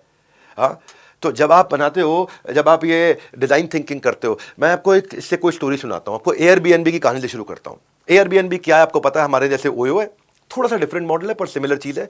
बिगेस्ट ऑनलाइन रेंटल है, होम का, होटल का, अपार्टमेंट्स का, home stay across the world सबसे ज्यादा बेचता है। तो जब ये शुरू हुआ ना एयरबीएनबी, इनकी वेबसाइट पर ट्रैफिक आता था, लोग आते थे, पर इन कन्वर्ट नहीं होते थे, कन्वर्जन नहीं होता था, लोग इनके प्रोडक्ट सर्विसेज को यूज नहीं करते थे। तो उन्होंने जब स्टडी किया तो समझ में आया कि कॉमन पैटर्न है कि जो पिक्चर्स अपलोड करी हुई, स्मार्टफोन से खींच के घरों के लोगों ने पिक्चर अपलोड की है कि भाई हम किराए पे अपना घर चढ़ा रहे हैं, आ जाओ। अब वो फोटो के अंदर क्वालिटी और नीटनेस आती नहीं थी क्योंकि मोबाइल से खरीदा हुआ था और पूरा घर दिखाया नहीं हुआ था। और लोगों को आइडिया नहीं पता चलता था मैंने रुकना कहाँ पे, रहना कहाँ है, बेडरूम कहाँ है, ड्राइंग रूम कहाँ है, बैल्कनी कहाँ है, वॉशरूम कैसा है। क्योंकि थोड़ी बहुत पिक्चर डालते थे मोबाइल से खींच के और लोग, ट्रैफिक आता था वेबसाइट पे, लेकिन कमरे किराए पे चढ़ते नहीं थे, बुकिंग होती नहीं थी। तो उन्होंने डिसाइड किया कि हम एक स्केलेबल सोल्यूशन लेकर के आते हैं प्रोफेशनल एचडी कैमरास का, और रीजन वाइज, शहर वाइज इन्होंने एक टीम खड़ी कर दी कि जिसको भी चढ़ाना हो उसके लिए एक बार शुरू में पहले सपोर्ट के लिए फोटोग्राफ खींचेंगे वहाँ पे, और कस्टमर की अच्छी प्रोफेशनल फोटोग्राफ्स को लिस्ट करेंगे और beautiful high resolution picture list करेंगे। बस एक ही हफ्ते के अंदर इनके रेवेन्यू हर हफ्ते डबल होना शुरू हो गया। क्यों? क्योंकि अंदर घुसे थे, है ना, अंदर घुसे। नहीं तो क्या करते गलती, और ऐड लगाते और ट्रैफिक आता, फिर कन्वर्ट नहीं होता, और ऐड लगाते और ट्रैफिक आता, कन्वर्ट नहीं होता, बहुत नुकसान में चले जाते हैं। हमारे यहाँ साउथ इंडिया में एक सोशल सर्विस की टीम आरंभ, जिसने बहुत बढ़िया काम किया, क्योंकि जो स्कूल के बच्चे होते हैं ना, हमारे यहाँ स्कूल के बच्चे, इंडिया में बहुत खराब हालत होती है, ना लिखने पढ़ने के लिए टेबल होती है सरकारी स्कूलों में, ना स्कूल बैग्स होते हैं, ना कुर्सी होती है, उसके चक्कर में वो ज़मीन पे बैठते हैं, झुक के बैठते हैं, ऐसे बैठते हैं, और उसके कारण क्या हुआ, गर्दन में दर्द, पीठ में दर्द, आंखें कमज़ोर हो जाना, पुअर आई साइट हो जाना, हैंड राइटिंग साफ नहीं आना। तो उन्होंने कहा पैसे नहीं है हमारे पास में, लेकिन हमें क्या प्रोडक्ट लेकर के आए जो इकोनॉमिकली वायबल हो और बड़े स्केल पे प्रोड्यूस कर सकें। तो आरंभ ने क्या किया, इस प्रॉब्लम को ध्यान से समझा और बच्चों को देखा कैसे बैठेंगे, उनके लिए कैसे काम चलेगा। तो गत्ते इन्होंने कार्टन्स, कॉर्पोरेट से, रिटेलर से, कॉर्पोरेट हाउसेज से, रिटेल आउटलेट से यूज्ड कार्टन्स देने शुरू करे, गत्ते के कार्टन होते हैं ना, और उनको फोल्ड करके एक पोर्टेबल राइटिंग डेस्क बना दिया। तो फिर इन्होंने सोचा इससे अभी स्कूल बैग की प्रॉब्लम सॉल्व नहीं हो रही, तो डेस्क तो बन रहा है। तो उन्होंने क्या किया, उसी को ऐसा चेंज किया कि उसी से ही इन्होंने उसको फोल्ड करो तो स्कूल का बैग बन जाए, उसमें किताबें डाल दो, और जैसे स्कूल में बैठे तो उसी को फोल्ड करें दोबारा तो वो टेबल बन जाएगी, उसमें बैठ करके लिख सके। तो बच्चों की हैंड राइटिंग भी अच्छी हुई, कमर भी सीधी रहने लगी और उनकी आई साइड भी ठीक रहने लगी। और इन्होंने क्या किया, ये सारा का सारा इन्होंने 14 रुपए के अंदर बिल्ड कर दिया। आप यहाँ सामने प्रोटोटाइप देख सकते हैं, इसको स्केल किया बाद में, और यही इनका डेस्क भी बन जाता था, वही बच्चों का बैग भी बन जाता था, बच्चे इसको टांग करके भी जाते थे, और टांगने के लिए भी गत्ते का रस्सी सा बना दिया उन्होंने, ईजी हो गया उनकी लाइफ। डिज़ाइन थिंकिंग के थ्रू जाते हैं, जब कंज्यूमर एम्पैथी के थ्रू जाते हैं। मैं आपको एक उदाहरण देता हूँ लाइफ सेविंग डॉट का। भारत के अंदर लाखों महिलाएं ऐसी हैं जिनको आयोडीन डेफिशिएंसी हो जाती है, जिसके कारण फाइब्रोसिस्टिक ब्रेस्ट कैंसर या ब्रेस्ट डिजीजेज हो जाती हैं औरतों को। और क्यों? उसके लिए सरकार फ्री की दवाइयाँ तो दे रही हैं, सप्लीमेंट्स दे रही हैं आयोडीन के, लेकिन औरतें वो दवाई लेने जाती नहीं, क्योंकि औरतें कहती है मेरे को बीमारी थोड़ी है तो दवाई खाऊंगी, लेकिन उनको आयोडीन की कमी हो जाती है। तो रियल चैलेंज था इन औरतों को दवाई दे कैसे इनके मुंह में दवाई डाली जाए, क्योंकि दवाई फ्री में मिल रही है तो भी नहीं खाते। तो इन्होंने औरतों की जिंदगी को स्टडी किया तो देखा कि भारत के अंदर ट्रेडिशनली महिलाएं जो हैं सब बिंदी जरूर लगाती हैं, और जो बिंदी लगाती हैं, बिंदी हमारे यहाँ ट्रेडिशनल सिंबल है ब्यूटी का हमारे भारत देश में। तो इन्होंने क्या किया कि उस बिंदी को इन्होंने उठाया और देखा कि अगर 150 से 200 माइक्रोग्राम आयोडीन चाहिए होती है, उसको बिंदी के अंदर ऐसे सेट कर दिया कि अगर वो बिंदी लगाएगी तो बिंदी से डिस्पेंस होकर के वो आयोडीन बॉडी के अंदर जाएगा। तो उन्होंने कहा दवाई दे दो तो वो नहीं खरीदेगी, बिंदी बांटनी शुरू कर दो तो बिंदी जरूर ले जाएंगे। तो औरतों को जब फ्री बिंदी दी, उन्होंने फ्री बिंदियां लगाई तो उससे आयोडीन उनके अंदर जाने लगा, क्योंकि बिंदी के पीछे लेयर पे आयोडीन चिपका दिया था, और इससे क्या हुआ, ड्रास्टिकली फॉल डाउन हुआ, सारी वो डेफिशिएंसीज, फाइब्रोसिस्टिक ब्रेस्ट कैंसर वगैरह कम हो गए। क्यों? क्योंकि उसको आयोडीन मिलने लग गया। इसलिए इसका नाम रखा लाइफ सेविंग डॉट, एक ऐसी डॉट जो आपकी जिंदगी बचा रही है। तो आपकी भी जिंदगी तभी बचेगी जब आप भी पूरा का पूरा कोर्स अटेंड करोगे और एक बार में अटेंड करोगे। हाँ, एक ही बार में मौका। अभिमन्यु जो थे अर्जुन के पुत्र, चक्रव्यूह वो तोड़ नहीं पाए, मालूम क्यों? क्योंकि माता सुभद्रा बीच में सो गई थी, और सुनते सुनते प्रोसेस के बीच में सो गई। इसलिए आपसे भी कह रहा हूँ, सोना मत भाई। अगर आपने भी बीच में ले लिया रेस्ट तो बिजनेस के चक्रव्यूह में नहीं कर पाओगे अपना बेस्ट। एक और उदाहरण देता हूँ आपको, ऊबर ईट्स का। ये स्विगी जोमेटो बाद में आए, पहले यूएस के अंदर ऊबर ईट्स आया था, और ऊबर ईट्स ने क्या किया, अपनी ऊबर की टैक्सी के साथ में खाने डिलीवरी का मॉडल बनाया था। उन्होंने प्रॉब्लम स्टेटमेंट क्या डिफाइन करी, लोगों को खाने की ज़्यादा ऑप्शंस मिल सके, एक रेस्टोरेंट से ऑर्डर करने की जगह कहीं से भी कर सके। दूसरा, रेस्टोरेंट का धंधा बढ़ जाए, क्योंकि उसके बाद डिलीवरी का धंधा आ जाएगा, दूसरा प्रॉब्लम स्टेटमेंट। तीसरा, जो टैक्सी चलाता है उसको एडिशनल इनकम हो जाए। ये 3 प्रॉब्लम स्टेटमेंट मिली। लोगों को खाने की ज़्यादा ऑप्शंस मिल जाए, रेस्टोरेंट जो खाना बेच रहा है उसको डिलीवरी के लिए से और ज़्यादा रेवेन्यू करने का अपॉर्चुनिटी मिल जाए, और जो टैक्सी ड्राइवर है उसको एक और सोर्स ऑफ इनकम मिल जाए। तो उन्होंने इंटरव्यू किए टैक्सी ड्राइवर्स के इंटरव्यू किए, रेस्टोरेंट ओनर्स के इंटरव्यू किए और कस्टमर्स के इंटरव्यू किए। इंटरव्यू करने के बाद real user delivery partner restaurant के साथ जब इन्होंने डिस्कस किया तो इमर्शन टेक्निक लगा के डिज़ाइन थिंकिंग की। इन्होंने क्या किया, ऑप्शन दिया ड्राइवर को कि अपनी राइड के साथ साथ उसी जर्नी पे वो खाना भी लेके जा सके। तो टेक्नोलॉजी और डिजाइन थिंकिंग को जोड़ के उबर ईट्स ने इस कॉम्प्लेक्स लॉजिस्टिक्स के सोल्यूशन को, डिलीवरी के सोल्यूशन को सॉल्व किया। तब पहली बार उबर ईट्स आया था, उसके बाद यहाँ पे स्विगी जोमेटो वगैरह आए।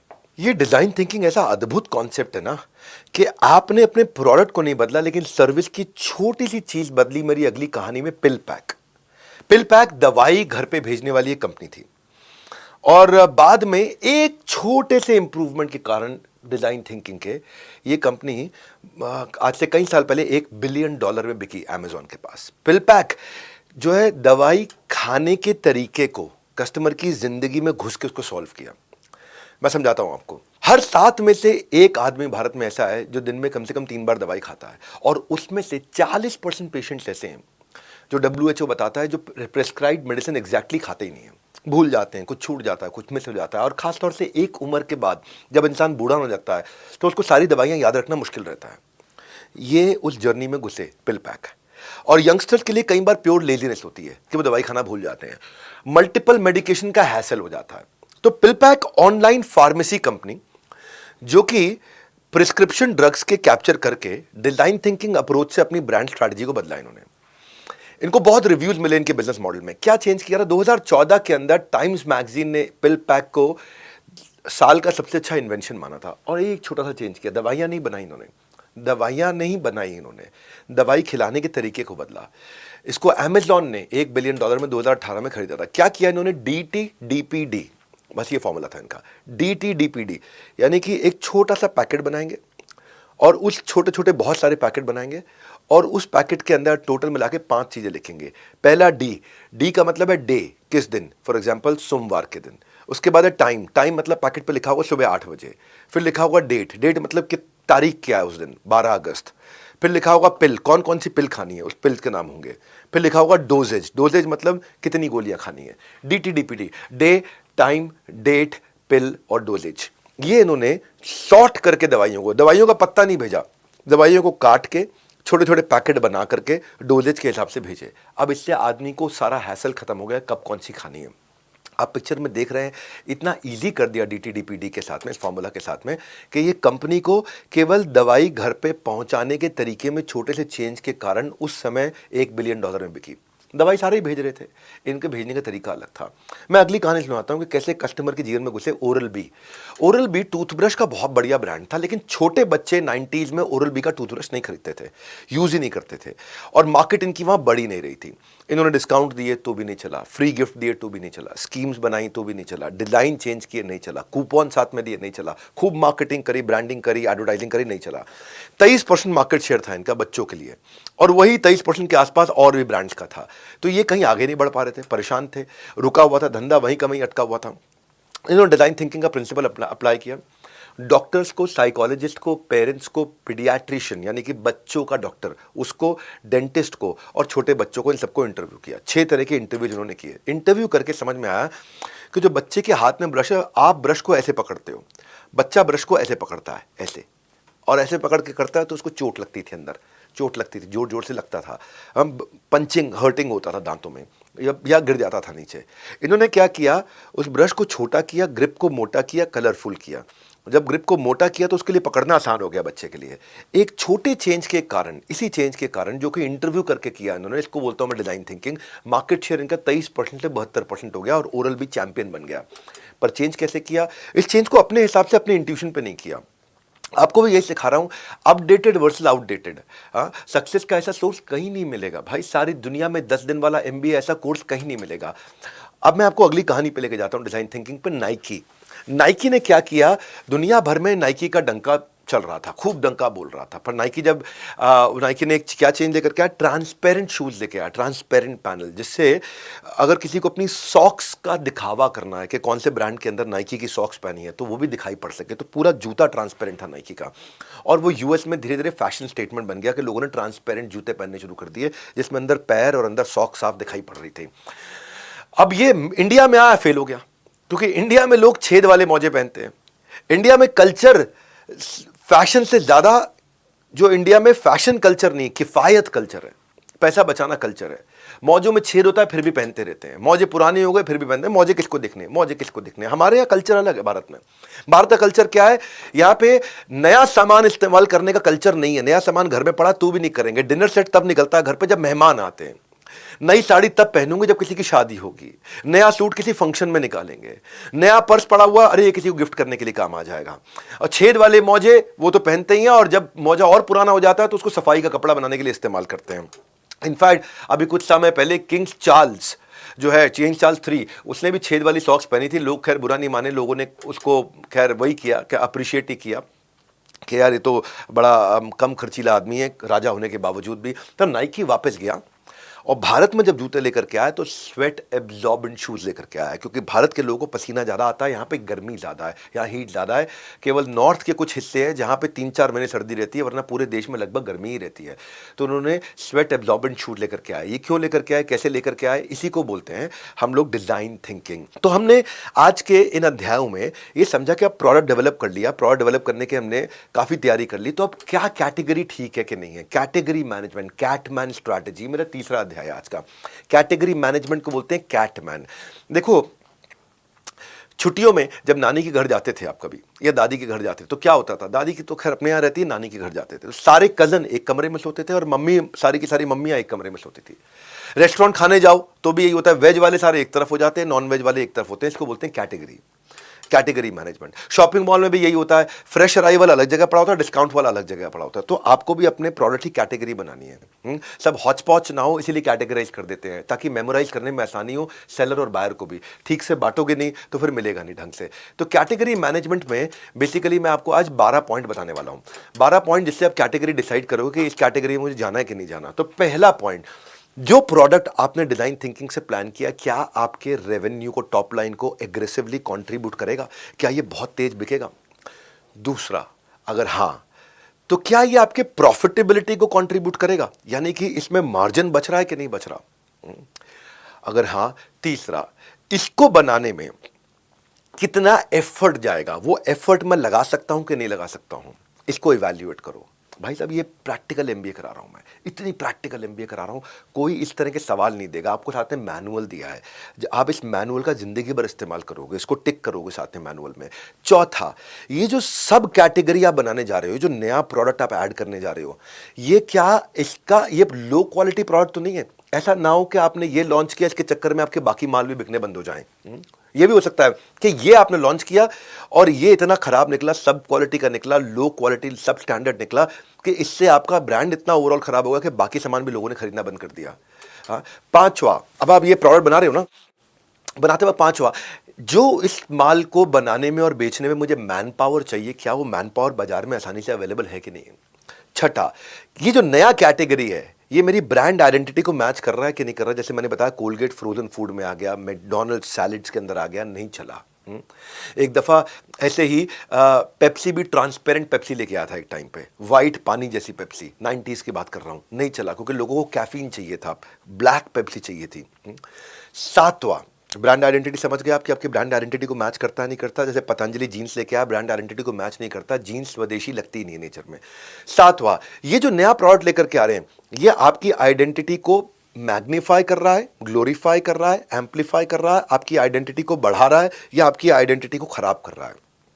आठवां, जो प्रोडक्ट आप बनाने जा रहे हो, इसका रॉ मटेरियल अवेलेबल है कि नहीं है बाजार में, इसकी पैकेजिंग और फाइनल प्रोडक्ट कैसा बनेगा। तो कई बार ऐसा होता है, आप कोई चीज़ बनाने जा रहे हो, आप बनाना चाहते हो, लेकिन उसका रॉ मटेरियल आपको इंपोर्ट करना पड़ता है या अवेलेबल नहीं है, वहां से इंपोर्ट करना पड़ रहा है जहां ड्यूटी ज़्यादा पड़ रही है आपको। अब इसके बाद आता है नौवा है कि क्या ये प्रोडक्ट जो बनाने जा रहे हो सीजनल है कि पूरा साल चलेगा। ये सवाल बहुत वैल्यूएबल सवाल है। इन सवालों को, मैं कोई गैस नहीं दे रहा, रियल कंटेंट दे रहा हूं, कुछ हवाई बातें नहीं कर रहा हूं। इन सवालों का उत्तर दोगे ना, बिजनेस में कहां से कहां पहुंच जाओगे भाई साहब। ये एमबीए से जे करवाएगा पूरे देश में। अब 10वां, इस प्रोडक्ट का टोटल मार्केट साइज कितना है वो कैलकुलेट करो।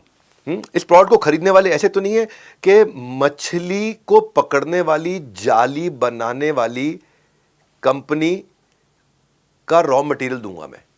मछली को पकड़ने वाली जाली बनाने के लिए जो रॉ मटेरियल सप्लाई करूंगा उसका मार्केट साइज थोड़ा छोटा हो जाएगा। अब वो देखना मार्केट साइज कैसा है। जैसे हेल्थ की इंडस्ट्री है, उससे मार्केट साइज बहुत बड़ा है। ऐसे बहुत सारी इंडस्ट्रीज है, मार्केट साइज बड़ा है। आप देखो इसका टोटल कस्टमर बेस, इसका कितना पोटेंशियल कस्टमर बेस है, 11वां। आपको ये देखना है कि ये फास्ट मूविंग है, स्लो मूविंग है, नॉन मूविंग है। एबीसी एनालिसिस करो इन्वेंट्री का।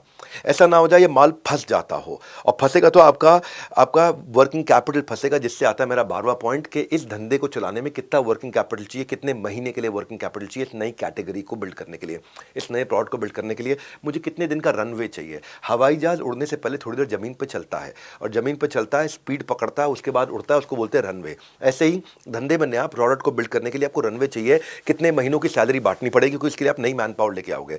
जब तक ये बाजार में उतरेगा, हो सकता है आपको 6 महीने लग जाए उस रनवे पे, 9 महीने लग जाए। तो क्या 9 महीने के लिए जो भी आपने 10 20 50 आदमी रखे उनके लिए तनख्वाहें बांटने के लिए, बना करके पैसा ब्लॉक करने के लिए, माल को बनाने के लिए, माल को प्रोक्योर करने के लिए इन्वेंट आपके पास में वर्किंग कैपिटल है कि नहीं है। ये 12 चीज़ों को इवैल्यूएट करके आप अपने प्रोडक्ट को डेवलप करोगे। अब जब प्रोडक्ट को डेवलप करोगे, देखो क्या उस प्रोडक्ट के साथ एंसिलरी प्रोडक्ट है जो बार बार बिक सकता है। उसको बोलते हैं मेरा अगला topic bait and hook model. इसी चैप्टर का अगला सब्जेक्ट है बेट एंड हुक मॉडल, यानी कि रेकरिंग रेवेन्यू की पॉसिबिलिटी।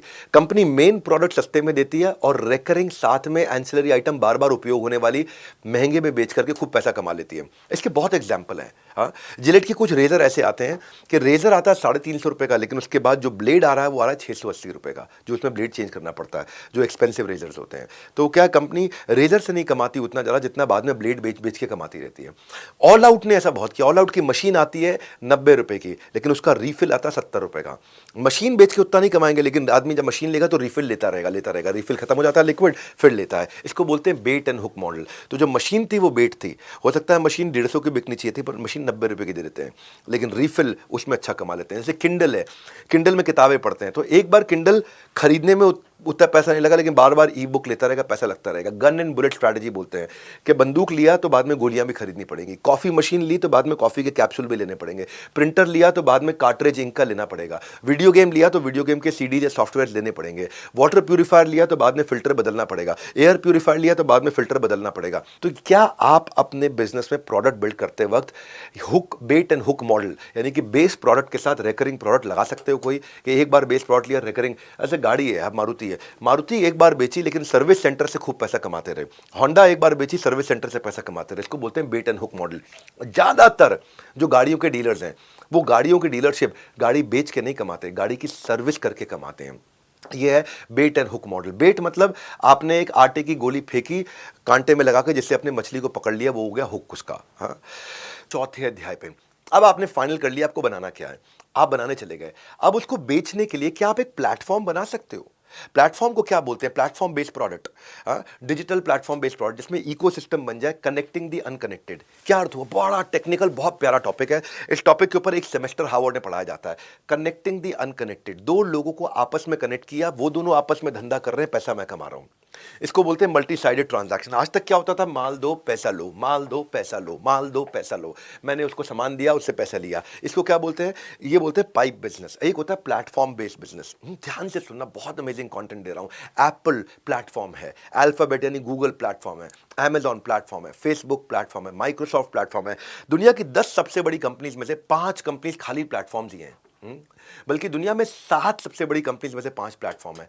प्लेटफॉर्म का अर्थ क्या हुआ? जीव जीवस्य जीवनम। जब एक जीव का जीवन दूसरे जीव के जीवन पर निर्भर होने लग जाए, दोनों आपस में धंधा करने लगे और पैसा मैं कमा लूं। That's what I'm saying। और ये हर बिजनेस में किया जा सकता है। ये इसमें थोड़ा डिजिटलाइजेशन का रोल होता है। कभी सोचा नहीं था हमने, किसी ने कहा है बात कि कभी सोचा नहीं था डिजिटलाइजेशन इस कदर बढ़ जाएगा कि प्यार का भी ऑनलाइन व्यापार शुरू हो जाएगा। हाँ, आज प्यार की, है ना, लव डेटिंग ऐप कितनी सारी हैं। लड़का लड़की एक दूसरे को ढूंढते हैं, मिलते हैं और पैसा प्लेटफॉर्म कमा रहा है। लड़का लड़की आपस में ट्रांजैक्शंस कर रहे हैं, शादी रिश्ता कर रहे हैं, पैसा प्लेटफॉर्म कमा रहा है, मैं पैसा कमा रहा हूँ। यानी कि आजकल किसी ने बड़ी अच्छी बात मैंने व्हाट्सएप पे पढ़ी थी, कहते हैं आजकल वो हमसे डिजिटल नफरत करने लगे हैं। हमें ऑनलाइन देखते ही अपना लास्ट सीन डीएक्टिवेट कर देते हैं। डिजिटल वर्ल्ड इतना बढ़ गया है कि जो लोकतंत्र के जो चार डेमोक्रेसी के चार पिलर हुआ करते थे, क्या लॉ, एडमिनिस्ट्रेशन, जुडिशरी और मीडिया, अब पांचवा पिलर आ गया डिजिटलाइजेशन। कि बच्चों को भी जब भूख जो है वो सब्जी से नहीं पबजी से मिटती है। सोशल मीडिया जब नहीं था तो लोग सोशल हुआ करते थे। पहले ज़माने में सुबह उठते ही लोग बीवी को देख के करते थे स्माइल, आज के ज़माने में उठते के साथ हाथ में पकड़ लेते हैं मोबाइल। ये है डिजिटलाइजेशन। डिजिटल जो है कॉस्ट इफेक्टिव हो गया, ज़्यादा कस्टमर पे पहुंच सकते हो। डिजिटल से आरओआई ज़्यादा आता है, रिटर्न ऑन इन्वेस्टमेंट। डिजिटल एक ऑटोमेटेड एफिशिएंट प्रोसेस है, स्ट्रीमलाइन प्रोसेस है, हायर प्रोडक्टिविटी आती है। डिजिटलाइजेशन में पोटेंशियल है जो आपका 90% ऑपरेशनल एक्सपेंस को बचा सकता है। अब मैं समझाता हूं कि प्लेटफॉर्म के फायदे क्या हैं, क्या होता है ये प्लेटफॉर्म, क्या फायदा होता है, क्यों बनाया जाता है। प्लेटफॉर्म जो है छोटे सारे बिजनेसेस को आपस में जोड़ करके उनको उनकी होम स्टेट से बाहर ले जाता है। हर धंधे में प्लेटफॉर्म बनाया जा सकता है। प्लेटफॉर्म का मतलब है मैं धंधा नहीं कर रहा हूं, लोग धंधा कर रहे हैं मेरे प्लेटफॉर्म पे आकर के। आप एक बात को समझो, घुड़सवारी रेस कोर्स में रेसेस लगती हैं, जुआ खेला जाता है, सट्टा खेला जाता है कसिनो के अंदर, रेस कोर्स में सट्टा खेला जाता है। याद रखना, सट्टा खेलने वाला कभी नहीं कमाता, सट्टा खिलाने वाला कमाता है। असली कमाई किसकी होती है? कसिनो के मालिक की होती है। कसिनो में खेलने वाले की हो या ना हो कोई कंफर्म नहीं है। हाँ, रेस कोर्स में घोड़ा दौड़ाने वाले की कमाई हो ना हो, 12 घोड़ों में से एक जीतेगा। लेकिन जिसका रेस कोर्स है वो जरूर कमाएगा। तो ये होता है प्लेटफॉर्म। प्लेटफॉर्म एफिशिएंसी इंप्रूव कर देता है, लोगों को कॉम्पिटिटिव बना देता है और अनकनेक्टेड लोगों को आपस में कनेक्ट कर देता है। प्लेटफॉर्म का एक रूल क्या होता है? प्लेटफॉर्म का रूल होता है एक्सटर्नलाइजिंग द इंटरनल कॉस्ट। जो खर्चा मुझे करना था आज कोई और कर रहा है। जैसे ऊबर के पास 10 करोड़ गाड़ियां हैं, लेकिन ये ऊबर की नहीं है, ड्राइवर्स की अपनी गाड़ियां हैं। तो ऊबर का जो कैपिटल लगना था वो लोगों ने एक्सटर्नलाइजिंग द इंटरनल कॉस्ट, जो मेरी कॉस्ट है वो कोई और मैनेज कर रहा है ना। तो जैसे फॉर एग्जांपल ओयो के पास में आज हजारों हजारों होटल्स हैं, पर ये ओयो के नहीं है, उसने अपनी कॉस्ट को एक्सटर्नलाइज कर दिया है। किसी और ने पैसा लगाया, 10 करोड़ का होटल बनाया, कमरा ओयो चढ़ा रहा है। यानी कि कमरे में रहता कोई और है, हाँ, और कमरा का मालिक कोई और है, वो पैसा ओयो कमा रहा है। This is called platform. अगर मैं अपना होटल बनाऊंगा तो 100 कमरे, 150 कमरे दे पाऊंगा, लेकिन अगर मैं प्लेटफॉर्म बनाऊंगा तो हजारों लाखों कमरे दे पाऊंगा। तो अनकनेक्टेड लोग कनेक्ट हो गए, एक ओयो का मालिक, एक होटल का मालिक और एक वहां पे आके रुकने वाला आदमी कनेक्ट हो गया आपस में। प्लेटफॉर्म जो है वो जोग्राफिकल बैरियर्स को ख़त्म करता है, लोगों को आपस में कनेक्ट करता है। मैं जो कंटेंट दे रहा हूँ ना, अगर यहाँ अटेंशन दोगे तो कस्टमर रिटेंशन के लिए सोचना नहीं पड़ेगा। जितनी दोगे अटेंशन उतना रहेगा आपके पास कस्टमर रिटेंशन। तो कॉपी पेन लेकर के बैठिए, लिखिए एक एक बात, याद रखना फ्री में तो दोबारा नहीं होने वाला रिपीट टेलीकास्ट। अब प्लेटफॉर्म बनाने के लिए कहानी को आगे बढ़ाता हूं। आपको दो हिस्से समझने जरूरी हैं। एक हिस्सा होता है सप्लाई साइड, एक होता है डिमांड साइड। अब आपको दोनों में से किसी एक को अपना बनाना पड़ता है, या सप्लाई साइड को या डिमांड साइड को। जैसे अमेजॉन है, अमेजॉन में सप्लाई साइड पे सेलर आ गए, डिमांड साइड पे बायर आ गए। तो अमेजॉन ने किस पे मेहनत करी? अमेजॉन कस्टमर लाने पे मेहनत किया, बेचने वाले अपने आप आ गए।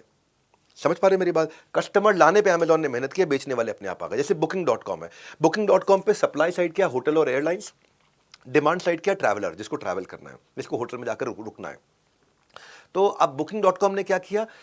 कस्टमर ले आया, होटल का कमरा चढ़ाने वाले अपने आप चुपचाप आ गए, सस्ते में भी होटल का कमरा चढ़ा दिया। गूगल पे दो साइड हो गई, सप्लाई साइड हो गई वेबसाइट का मालिक, डिमांड साइड हो गई रीडर जिसने पढ़ना है। अब गूगल पढ़ने वालों को ले आया, लिखने वाले अपने आप आ गए। तो आपको दोनों जगह मेहनत नहीं करनी, आपको सोचना है मुझे किसको लेके आना है, दूसरा अपने आप आएगा। मेरे को याद है बचपन में मैं अपने दोस्त के साथ में स्कूल खत्म होने के बाद कॉलेज में था, वो पहली बार क्लब लेके गया मेरे को, नाइट क्लब। दिल्ली में एक होटल हुआ करता था, अभी भी है, हयात रेजेंसी। उसमें बेसमेंट में क्लब होता था, जिन्स, डी जिन्स लिखता था, डी साइलेंट होता था, जिन्स। वो जिन्स में हम गए तो हमने बोला भाई हम भी क्लब में आएंगे आज, पहली बार गए थे, अभी कॉलेज में आए ही थे। उसने कहा ठीक है आइए। तो हमने पूछा क्या फीस है? तो उसने कहा लड़कियों के लिए फ्री है, कपल के लिए 2000 रुपया है और स्टैग एंट्री का 4000 रुपया, लड़का अकेला आएगा 4000 रुपया है। तो हम कहा यार ये इतना भेदभाव क्यों, लिंग के आधार पे? लड़कियों के लिए फ्री और लड़कों के लिए 4000 रुपये, ऐसा क्यों? कपल 2000 में जा रहा है। तो उसने बोला कि भाई देखो अगर लड़के लड़के सारे घुस गए तो क्लब का माहौल खराब हो जाएगा। अब तब मैं दिमाग लगाया, मुझे समझ में आया वो ये कहना चाह रहा है अगर देवियां आ गई तो देवता पैसे देते हुए भी आ जाएंगे, इसलिए ज़रा देवियों को ले आओ। तो ये है डिमांड साइड, सप्लाई साइड। एक पे इन्वेस्ट करो, उसको ले आओ, दूसरे वाले सारे अपने आप आ जाएंगे। हाँ, जैसे स्पॉटिफाई जहाँ पे गाना सुनते हो आप लोग, सप्लाई साइड क्या, आर्टिस्ट, आर्टिस्ट अपना गाना देता है, डिमांड साइड क्या, लिसनर, लिसनर गाना सुनता है। अगर लिसनर को ले आए तो आर्टिस्ट अपने गाने सारे अपने आप दे देंगे। तो आपको ढूंढना है आपके धंधे में किस एक साइड को लेकर के आना है। हाँ, उबर में जैसे मैंने समझाया, उबर में क्या हुआ, राइडर जो बेचारे पैसेंजर है वो अगर आ गया तो ड्राइवर अपने आप आ जाएंगे। धंधा आना चाहिए, ड्राइवर अपने आप आ जाएंगे, उनको ड्राइवरों पर उतनी मेहनत नहीं करनी पड़ेगी जितनी पैसेंजर पे करनी है। एयरबीएनबी में डिमांड साइड पे है गेस्ट और सप्लाई साइड पे है होस्ट, जिसका जिसका अपना घर है। तो अगर गेस्ट आ गए तो होस्ट अपने आप अपना कमरा चढ़ाने के लिए आ जाएंगे वहां पे।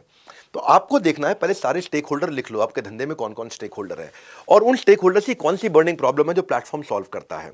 और अगर प्लेटफॉर्म बना दिया जिसमें कॉमन विजन है और कॉमन पर्पस है, जिसमें बायर साइड और सप्लायर साइड दोनों की प्रॉब्लम सॉल्व होती हो और मेरी प्रॉब्लम भी सॉल्व होती हो। जैसे यूट्यूब है, यूट्यूब में सप्लाई साइड पे कौन है, वीडियो क्रिएटर, और बायर साइड पे कौन है, जो वीडियो का व्यूअर है।